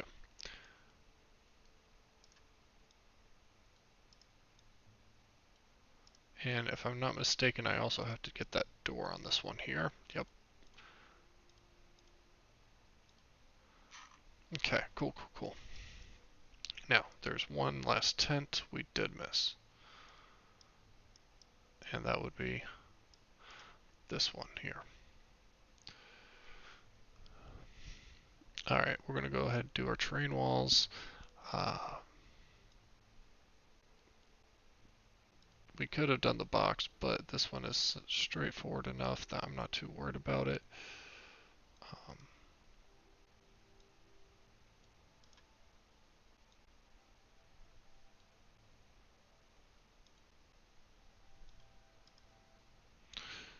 This one is definitely a curtain door that is actually open. Movement restriction none, regardless. And oh, we forgot a wagon.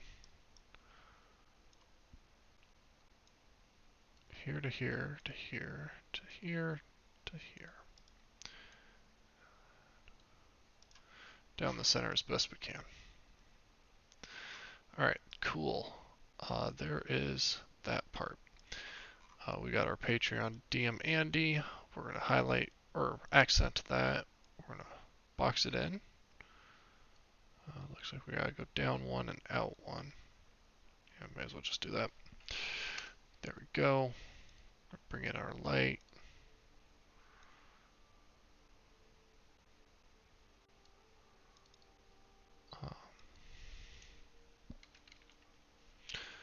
Light animation none, but it does provide light. Always. Update. That way we can always see the creator of the maps. Always got to give a shout out to them. Terrific maps, terrific art. Why wouldn't you want to? And then going to go ahead and just going to put some terrain down.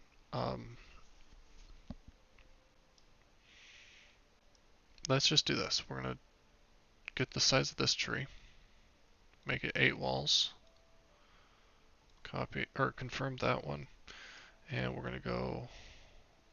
Oof, that one's considerably bigger.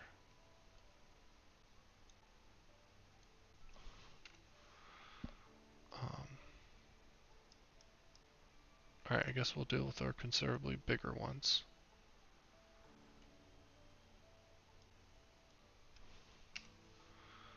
First.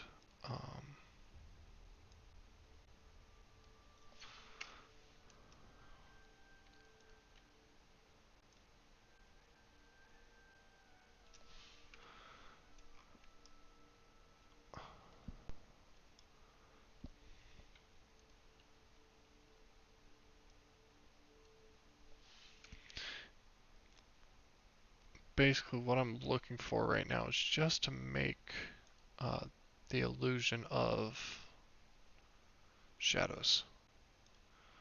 So now this one, no restriction on movement. Now we did see that going and changing the wall sight direction, or the wall direction, just screwed up with sight. And so don't really want to go with that. So, oh, I don't know why I did a copy. Let's just go right there.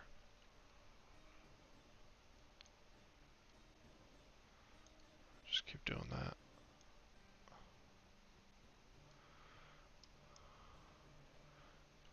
That one's going to be a little bigger, so I don't want to do that one just yet.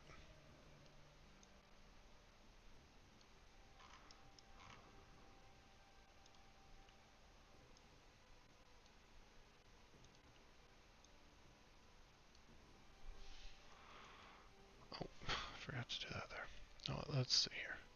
Control V is just going to be fat. Never mind. There we go. Control V can be faster.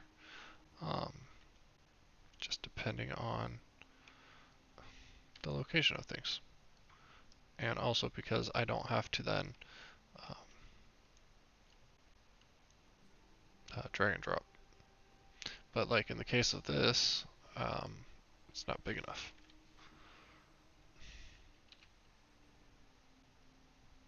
So an alt click allows me to change the size.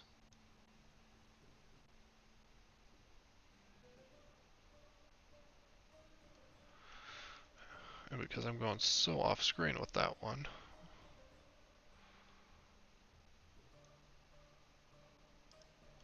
yeah.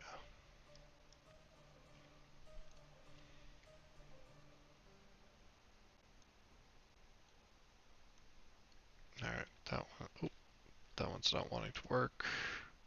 Decline it, and we'll try.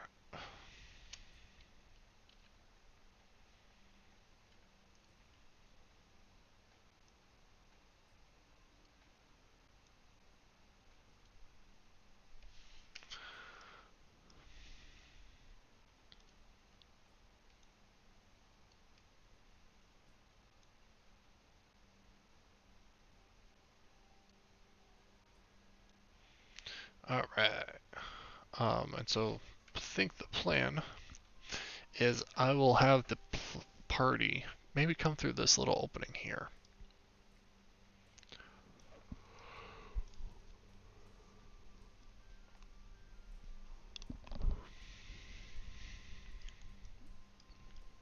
Because like coming across a road in the middle of the forest doesn't really make sense. Um, but coming across a small stream and then hearing those sounds of the laughter and then starting to see the lights showing through the fog, I think that'll be a good little pull in for the scene. Alright, so we have the Tesser camp, we have animations for the flames with lights, we have tons of lights on this map. We have our doors. Let's go to the player view scene, or how the players will see it. There we go. Doors, door, door. Yep, very good. Doors open for the tent here. The one thing I would like, is if I set up a monk's active tile right here, that would transport anyone who stepped on it over into the next scene. Now, the next scene is going to be, we're not calling this area G. We're gonna call it Tesser Pool. So at the Tesser Pool we have, what do we have? We have, oh, me drawing a blank. Oh, the Madame Eva's table. So I'm gonna get this set up real quick, and then we'll go ahead and call it a night. Let's go ahead and, oh man, gotta go all the way back to there. Alright, worlds. Curse of Strahd, scenes, DM Andy, Tesser, and we're Madame Eva card reading. We're going to select that. Again, lock view. Just every scene. Okay.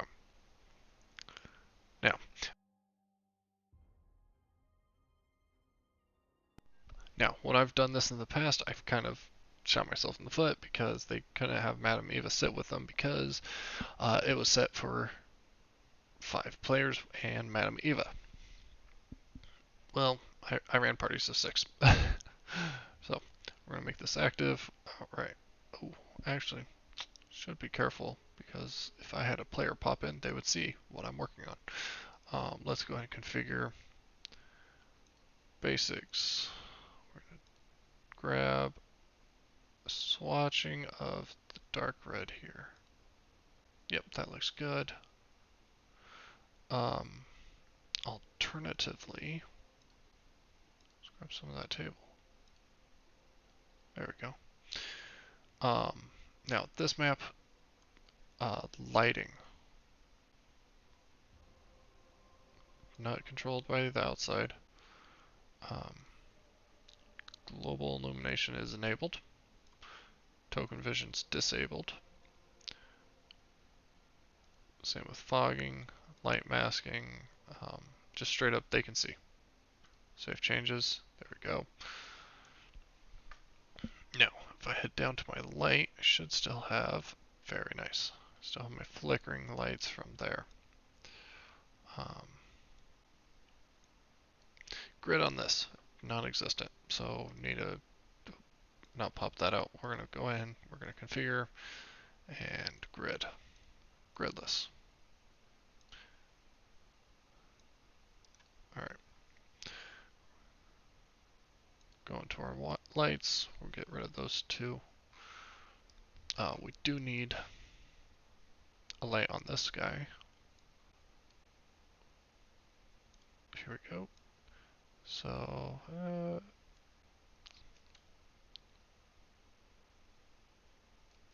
there. Alright, cool. Now, we're going to grab, let's grab this one. Light animation. This is always the tricky part. So I'm going to pull it off the side, that way we can kind of see and compare. We got the Bewitching Wave, Black Hole, Chroma, no, Energy Field. Energy Field doesn't look too bad. We'd want to pick up the speed and the intensity. Drop the intensity? Yeah, drop the intensity.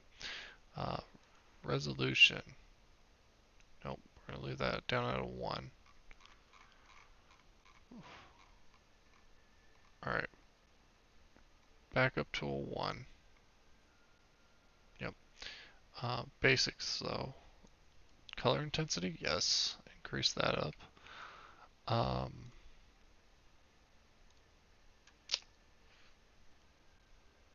Yeah, I think that's all we need to do for that one. I like it. It fits quite nicely. Okay, there we go. Now, oh yeah, we can definitely see that marbling kind of look. Like, that's just perfect for a mystical, all-seeing scrying orb, I would say. This one here, we need to go a little bit bigger. Let's go about a 50 by 20. Even still, 50 is too small. We're going to go 100.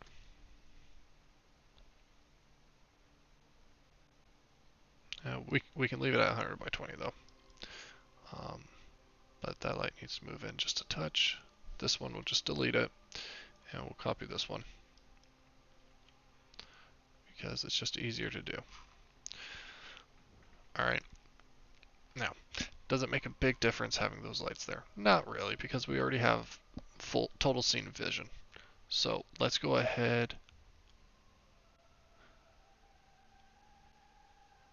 Hey Derolo, hey, welcome. First time DM, awesome. Uh, do you know what you're running? Alright, so let's see here. we've got our table set up. Let's go ahead and let's pull in a few more assets. We're going to go into tiles. I'm going to pull up, I think what I'm after is going to be back here. Tokens, no, images, adventure, Curse of Strahd. Yep, okay. Let's go ahead. Yes, this is exactly the image I was after, actually.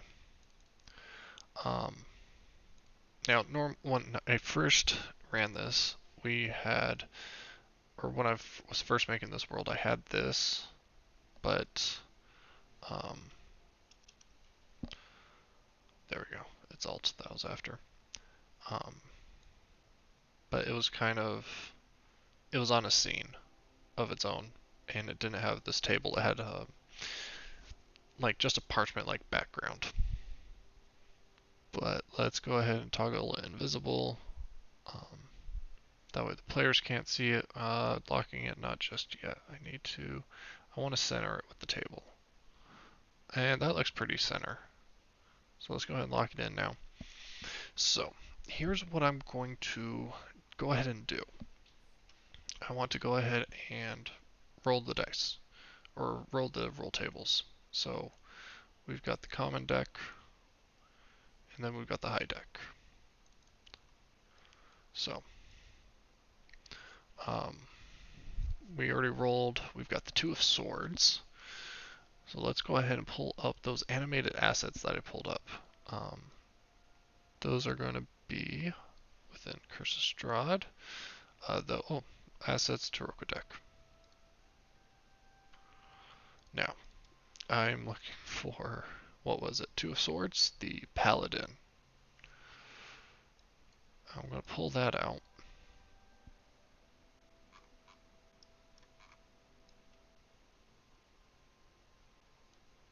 Okay. Interesting thing is trying to get it to line up. Now, once I get the first one lined up, I'm not too worried, because getting the rest lined up is pretty straightforward. Play. Oh, do I need to...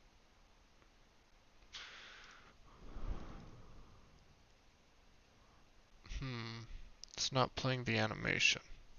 That's disappointing. So,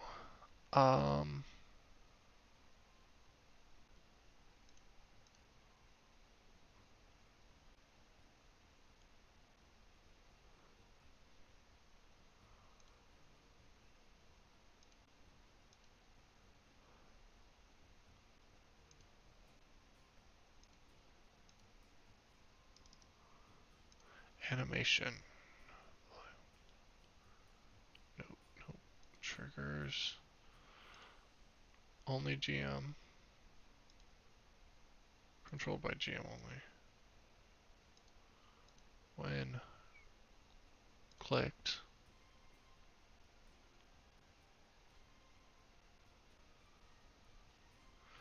Oh.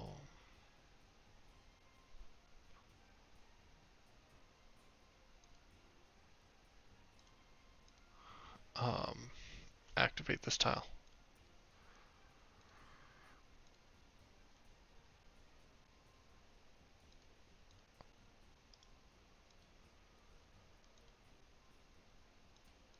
Okay, so the animation is not playing. That is disappointing.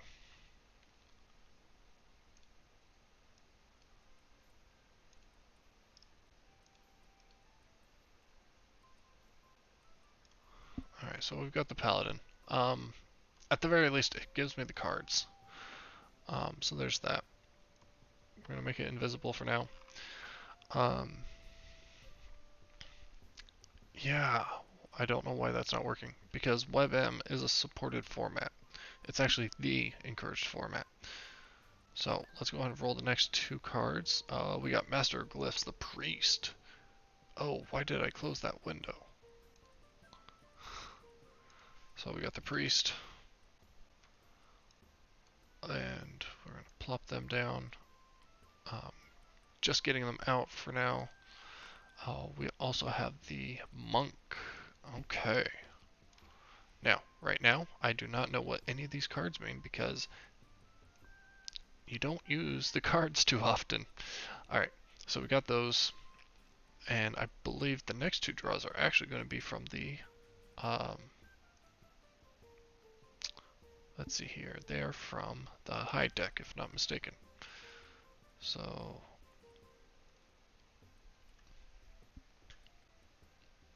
card reading.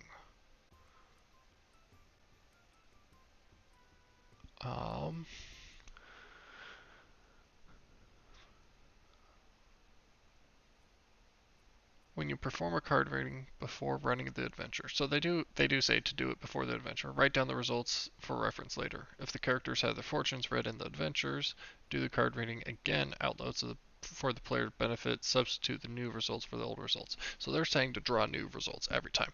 I don't agree with that. Because it just makes it so that now all that prep work you've done, you've got to start all over. I disagree with that wholeheartedly. Now, if they continue to go back, then maybe you say, okay, I'm going to take these cards out and we'll play with those cards. Okay, fine. And with it being session 1, they're getting the card reading. Yeah, I really could do random cards, but like I pull the card out and it's this scale versus what it's showing on the table. I'm going to resize it or rescale it. Actually, let's do this. I'm going to just go with what they got. Now, I am wholeheartedly disappointed that I don't have the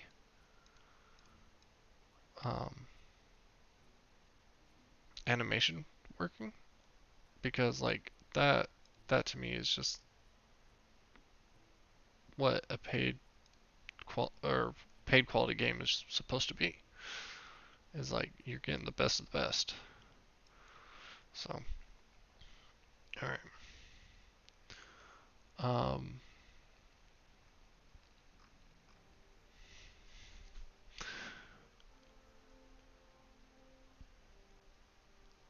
All right.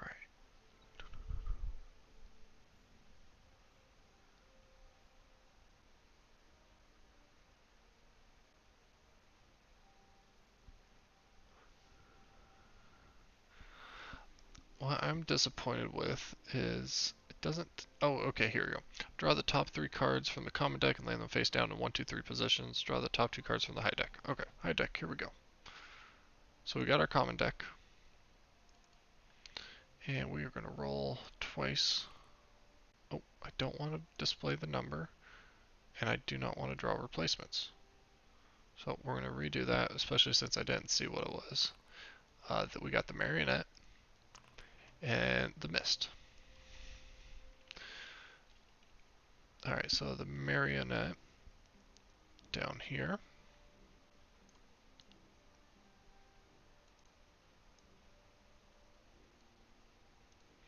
And then we got the mist. Right here, dead center.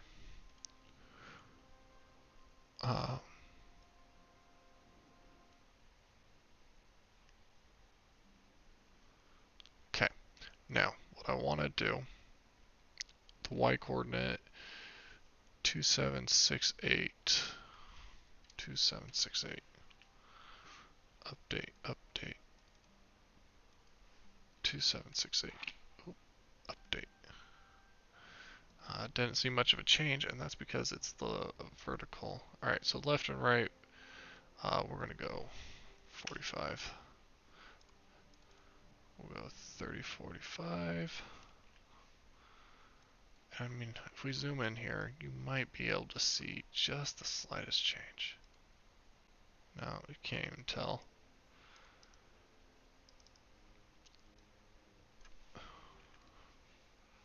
$45, update. Oh, that one we could tell. Alright, sweet. Everybody is lined up This tile actually is now of no use to us. The problem is these guys. Hmm.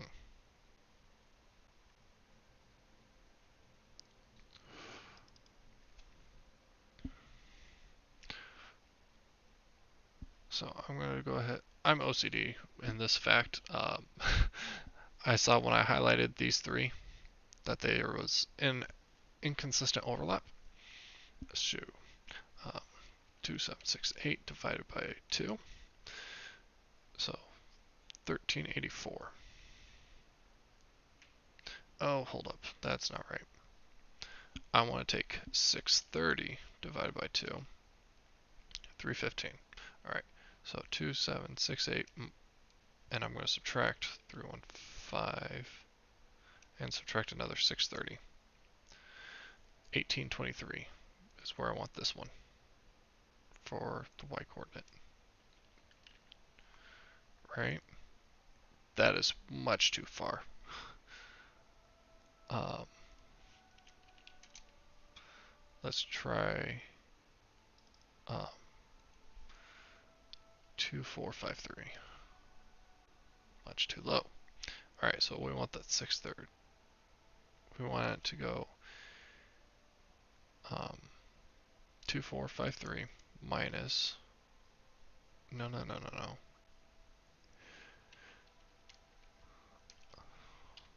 We want 2768 minus 630. 2138. See how that goes. There we go. Now, we're going to go the other way. 2768 plus 630.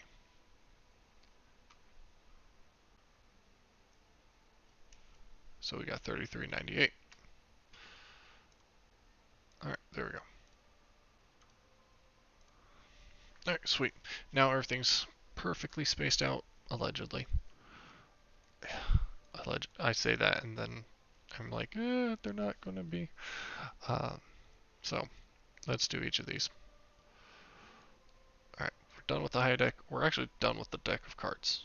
The Taroka deck. So I can delete all those. That was kind of stupid. Reason being is now it's time to make a journal. So we got the mist and we got the monk. I really wish this animation worked, but it's not working. Alright, so the y coordinate is correct.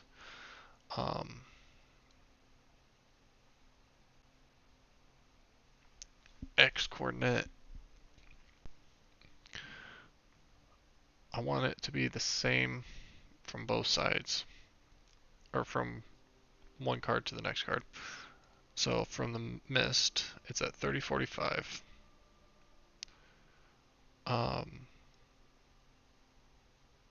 Perfect. We're just going to change these to 45s. That way they're 500 units away. Okay, that was a lot easier than I thought. Alright, done. We'll lock these in. Lock them in, make them invisible. I wish I can get the animation to work. Let me see. Of course. Let's go to my downloads. Let's extract them again.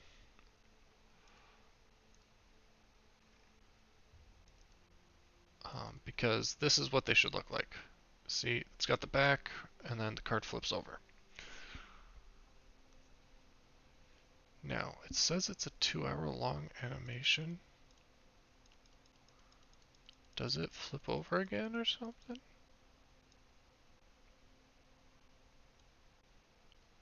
I think it just stays like that. Oh, no wonder. That is a crazy long animation. Like, why can't it just flip over and be done? Okay, that...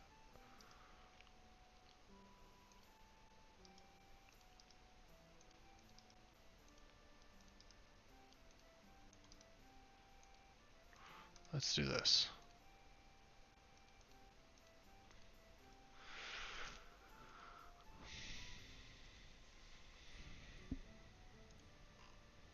Yeah, I don't know. Um, there's no documentation. Alright, let's see what they've got on here. So I am looking at um, the file. This is a collection of card animations. Sparkle up your Cursive Strahd Taroko reading, with an example of an image. Shameless plug, I made this for our Twice Bitten D&D podcast. Um, Due to magic of WebM, each animation is about 500 kilobytes, despite having 50 hours of padding to prevent any issues with looping on Foundry or Roll20, etc. If you need an altered form, uh, you okay.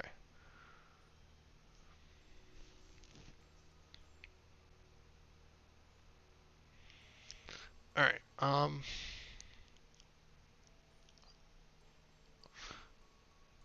Shoot. Might have to. Yeah, I'll just log in, leave a comment. Hey, I'm having issues. Um, but yeah.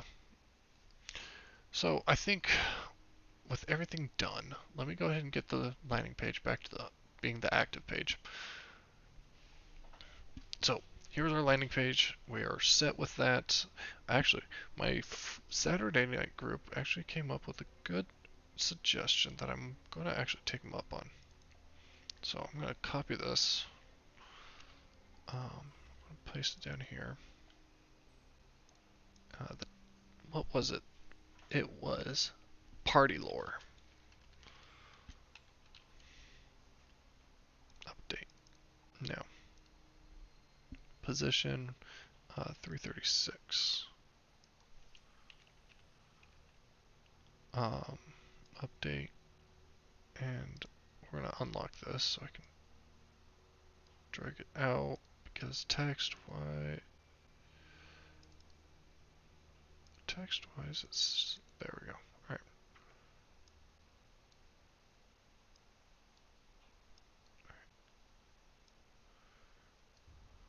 Party lore.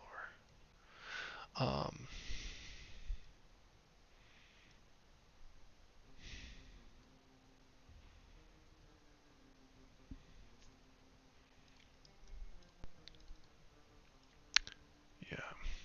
36 on the X. Um,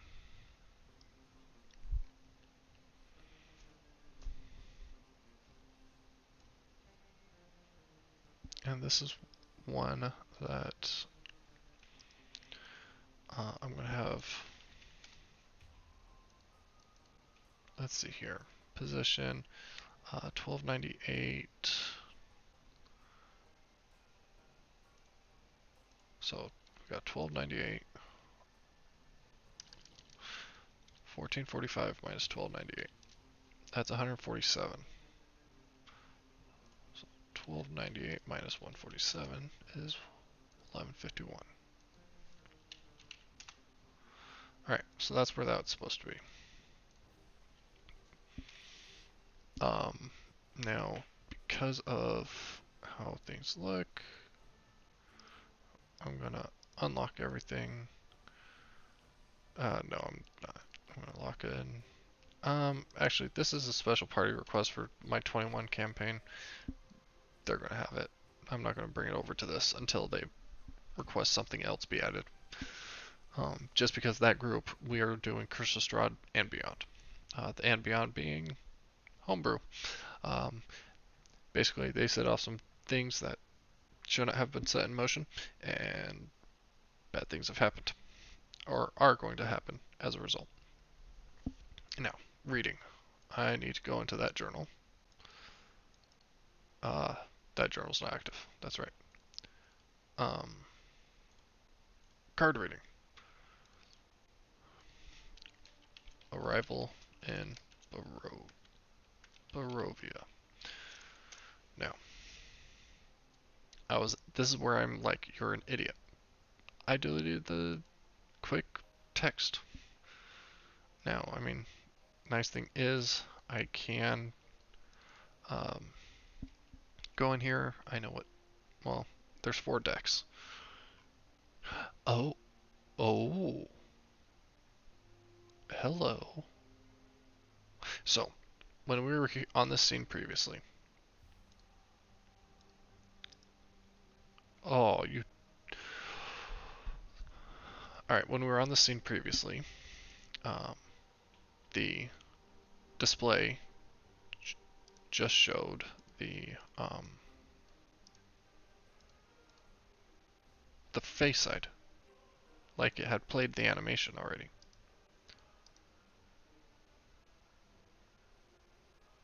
I think it resets when you leave the scene. Alright, so I want to set the trigger.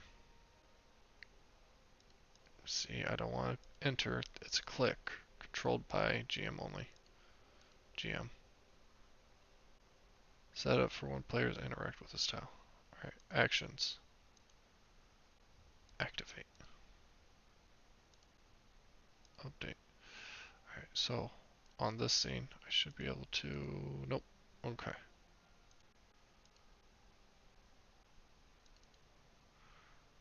We're going to just delete that setup. We're just going to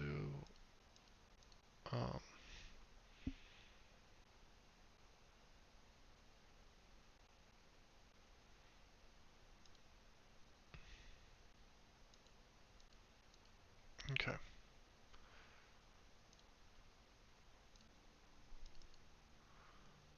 Animation, we don't want them to loop because, well, I mean, we know it's going to take like 2 hours, but we don't want it to loop.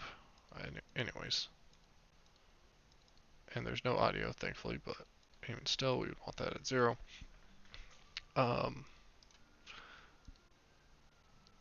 Oh, this is going to be so good. And then we pause it. The Paladin. So, what I'm going to write down is everything that's going to be in here. Alright, so, nope, that did not help.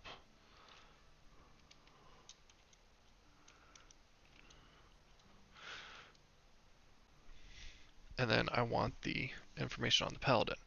But here's what I'm going to do. I'm going to just copy all the information I need right now for the 5 cards.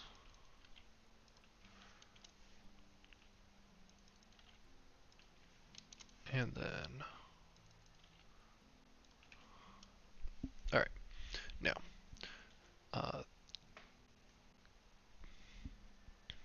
just going to search what I'm looking for. I'm looking for the Paladin. Now, here's what I'm going to do. I don't need it like that. I need the sword.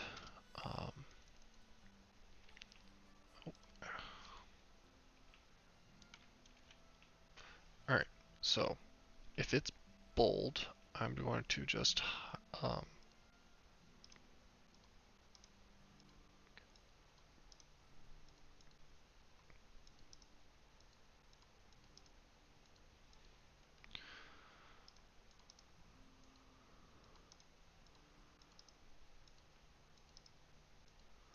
alright, so we're going to have, if it's bold, I'm going to make it secret. I'll do that here in a second and I'll show you what it looks like. It looks pretty cool actually. Alright, then we got the priest.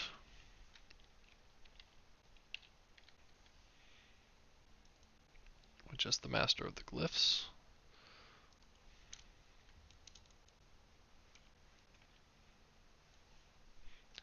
And then we have the monk.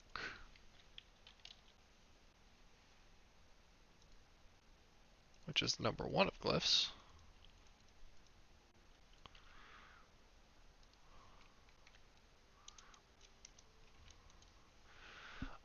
And then we have the marionette. Ooh. Oh, the marionette. Oh, okay. So this last time I ran, for my current group, we had a card just like this, um, where it has multiple choices. Um, so last time,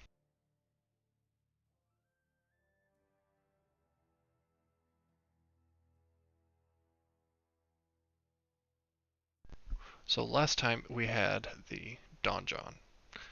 Donjon being dungeon in French. Also the king of clubs. And they say, hey, choose either A or B. Why? Why not let them have two allies? Especially with how I run the game. I am very evil. I tell my players straight up, um, hey Bluejoy, I tell my players straight up, I'm lawful evil. I'm not a good DM, I'm a lawful evil DM. You're going to have a competitive time going through the campaign. Does that mean it's always going to be difficult? No, but um, I'm going to put a lot of challenges in front of them. So, uh, with the Donjon, they get two possible allies, Victor and Stella. And the module says, hey, choose one of them. I'm like, nah, I give them both. It has made the game so much fun to see the roleplay and the dynamic, especially since they were betrothed. So it made a great dynamic. Now, this time for the marionette, which is the Jack of Hearts, we have two characters that I'm like, I have no clue how their dynamic's going to work out. And one of them, I didn't even run into this uh, character during my playthrough, and my party hasn't even reached the location of this character yet. Um, but looking at their stat block, both of these characters are terrible. But it's what the cards came up with, and I'm okay with that. Um, so, here's what I'm looking at doing. I'm going to stick with what the card has said, which is the marionette. The marionette pulls out Piddlewick 2 and Cloven Bellevue. Both are useless characters on their own right. Um, what I would recommend doing with their stat blocks is keeping their actions and their features. But what I would do is change their, you know, I don't know. I would have it so they level up with the party. Uh, yeah, as they travel with the party, have them start to level up some. Um, so adding on an extra hit die every time the party levels up. And if the party gives them armor, have them equip that armor. Speed, there's not much you can change with that. Um, but yeah, the marionette is really gonna be a killer for them because the first option is Piddlewick, like I said. Um, oh, did not want to do. Um, wanted to do that. Um, the second option is Cloven. That's what my party got, was Cloven. Um, and it's when I played through. Cloven's not that great. So I was also evil, and my current group that's running through, uh, when they went to the bell tower, one of them had lost their original character at the Amber Temple, and so when they went back to the abbot, um, in a different timeline, because I messed with the timeline. Don't do that. It's bad. Um, but when they went back to the Abbott, they were 2 years back in time, um, and so they hadn't met the Abbott before. But the Abbott recognized the characters, so that kind of freaked out the players, which was the goal. But the new character, one of the new characters, because there was a few of them, was looking for their missing grandson, who I made it be Cloven before he had his second head. Oh, oh boy, yeah. Talk about tormenting them. So, fun times with that. All right. So we got the marionette. I am going to give them the ability to get both of these sidekicks. I think it's important to give them options for extra growth, especially since I'm doing milestone experience points. So uh, then the final one is the Mist. Ooh, this is going to be good. The Queen of Spades. Oh, this card can't see where the evil lurks. The Mist obscures all. Okay, this is the DM's get out of jail free card for wherever, placing Strahd wherever you want in the castle. I love it. Um, I love it and hate it because to me, Strahd is that enemy that you just need to be exploring. You need him to be wherever you're at in the castle to make it a challenge for your party. Um, so to me, I'm like, if the place is lit with fire, he's going to be there. Alright, so let me go ahead and do this. I'm going to... Actually, all this information is information the party should be able to see. What they shouldn't see is information like this. So, this right here. Now, I want to go ahead and remove that link.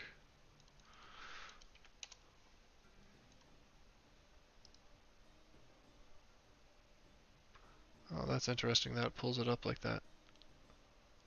Oh, does it? Oh, it's not. Okay. But basically, I'm going to take that, I'm going to block it into secret. And that's what I should have been doing. So,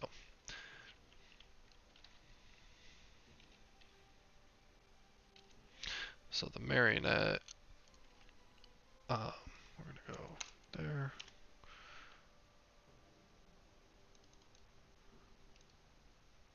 And again, the secret information is information that is going to be useful for me as the DM. Now, this is a player journal, which the players do get to have access to and view, but they do not get to. Better put that fire out real quick. Uh, the players don't get to see this, so, or they don't get to edit it. They don't get to um, do any of that. Now, the one thing I do miss. Oh, I can go into HTML. Perfect. Um,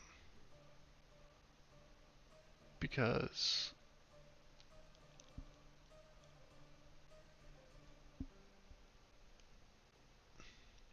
oh, interesting.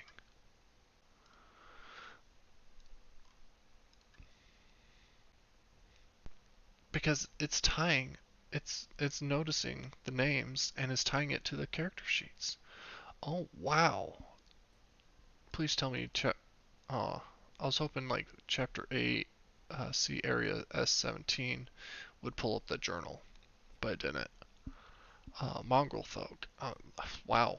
Uh, they did an amazing job with version 10.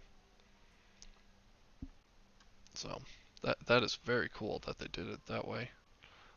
The priest. Oh boy, that is one thing I don't care for. Oh, Control Z. Um, is the treasures being inside Castle Ravenloft. I do not care for that. Um, because of how vital those components are. Um, it makes leveling up that much harder. Ooh, the Abbey is going to be a key location for this party. I can tell you that right now because um, one of the treasures is there as well. It lies in the main hall. Um, and so they've got an ally as well as a treasure. And so what is that? Oh, the Sun Sword. The Abbot has the Sun Sword. Ooh, that could be very interesting. The treasure you seek is hidden behind the sun in the house of the saint. Okay, I know exactly where that is. That's behind a fire symbol of the Morning Lord that is hung above the fireplace. There was a secret hidden or alcove where they can have, or where that can be. Um, I think normally it's like, oh gosh, I think it's normally like potions of healing or something like that. Oh boy, oh boy.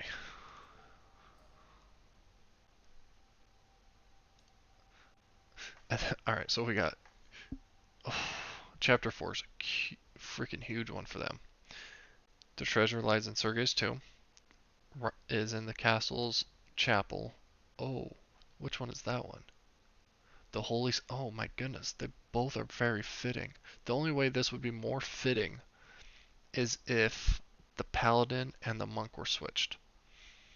Um, reason being, the Sun Sword was Sergei's. I mean, for it to be hidden in plain sight of being in Sergei's tomb would be like the cherry on top. Um, because Strahd wants that sword destroyed. Now, the tome, uh,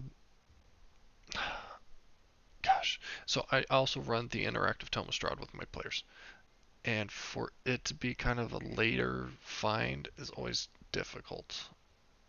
Um, but that's still a good one. All right, so save that. All right, and this is what it will look like.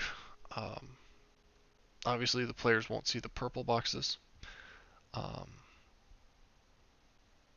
but they will see the texts. I put the order just so that they remember what the order was. First card, uh, knowledge that will help you better understand your enemy. Second card um, is a holy symbol of great hope. Third one is a sword of sunlight. Uh, and then we have this card sheds light on one who will help you greatly in a battle against darkness. As I draw it, it's like, oh, this one has a second meaning. Or a second, I feel it split. So, and then the Queen of Spades, or the Mist. This card will lead you to him.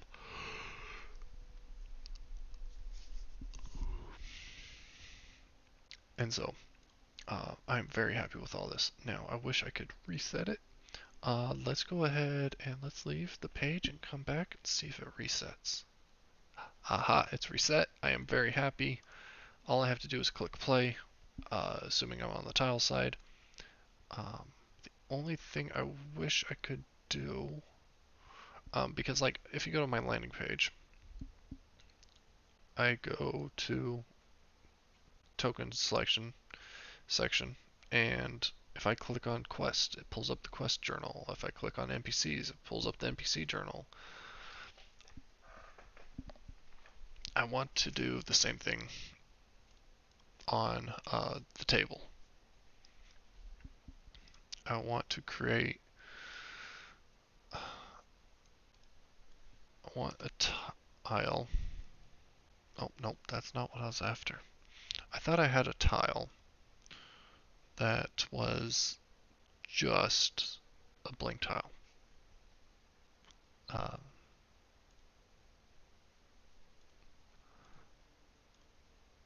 okay, so it's under assets, tiles, transparent tile. This tile is very helpful because if I set it up, hey, that's a good size. I'm not looking for it to be perfect because I'm just looking for something I can use. So I'm going to open up the animation, or the triggers. Oh, that's what I want. trigger is to click. Controlled by GM only. Okay. Activate. Yep. Actions. And we're going to activate this tile. Update. Update tile. Now, before I go too far into doing all of those, yep, see, that's not activating.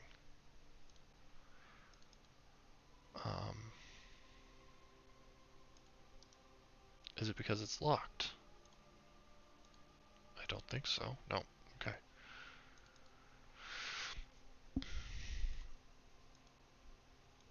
Let's see here.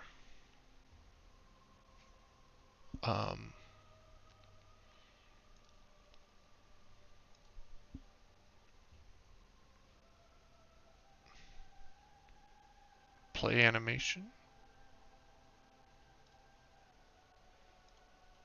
That tile. Animation start for everyone. Update.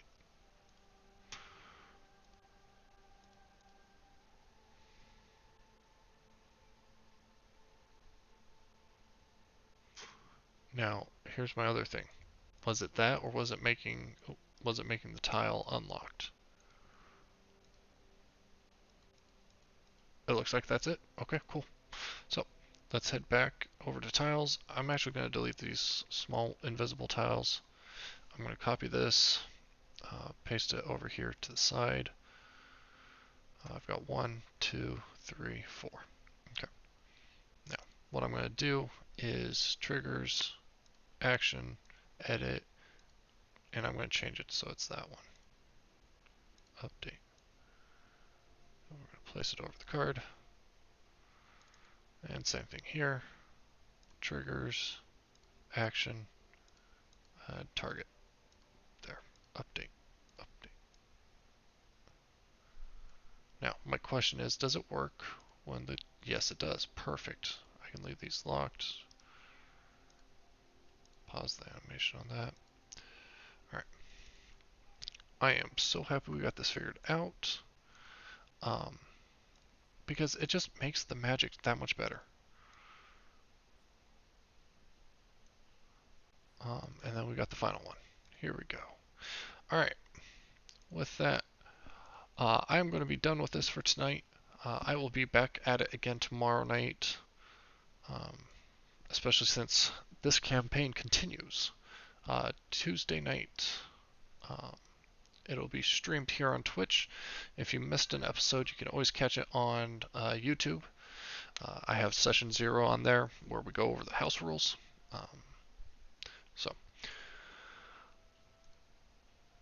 But yep, definitely looking forward to seeing how the adventure unfurls, as even I don't know how it's going to turn out. So, till then, have a good night.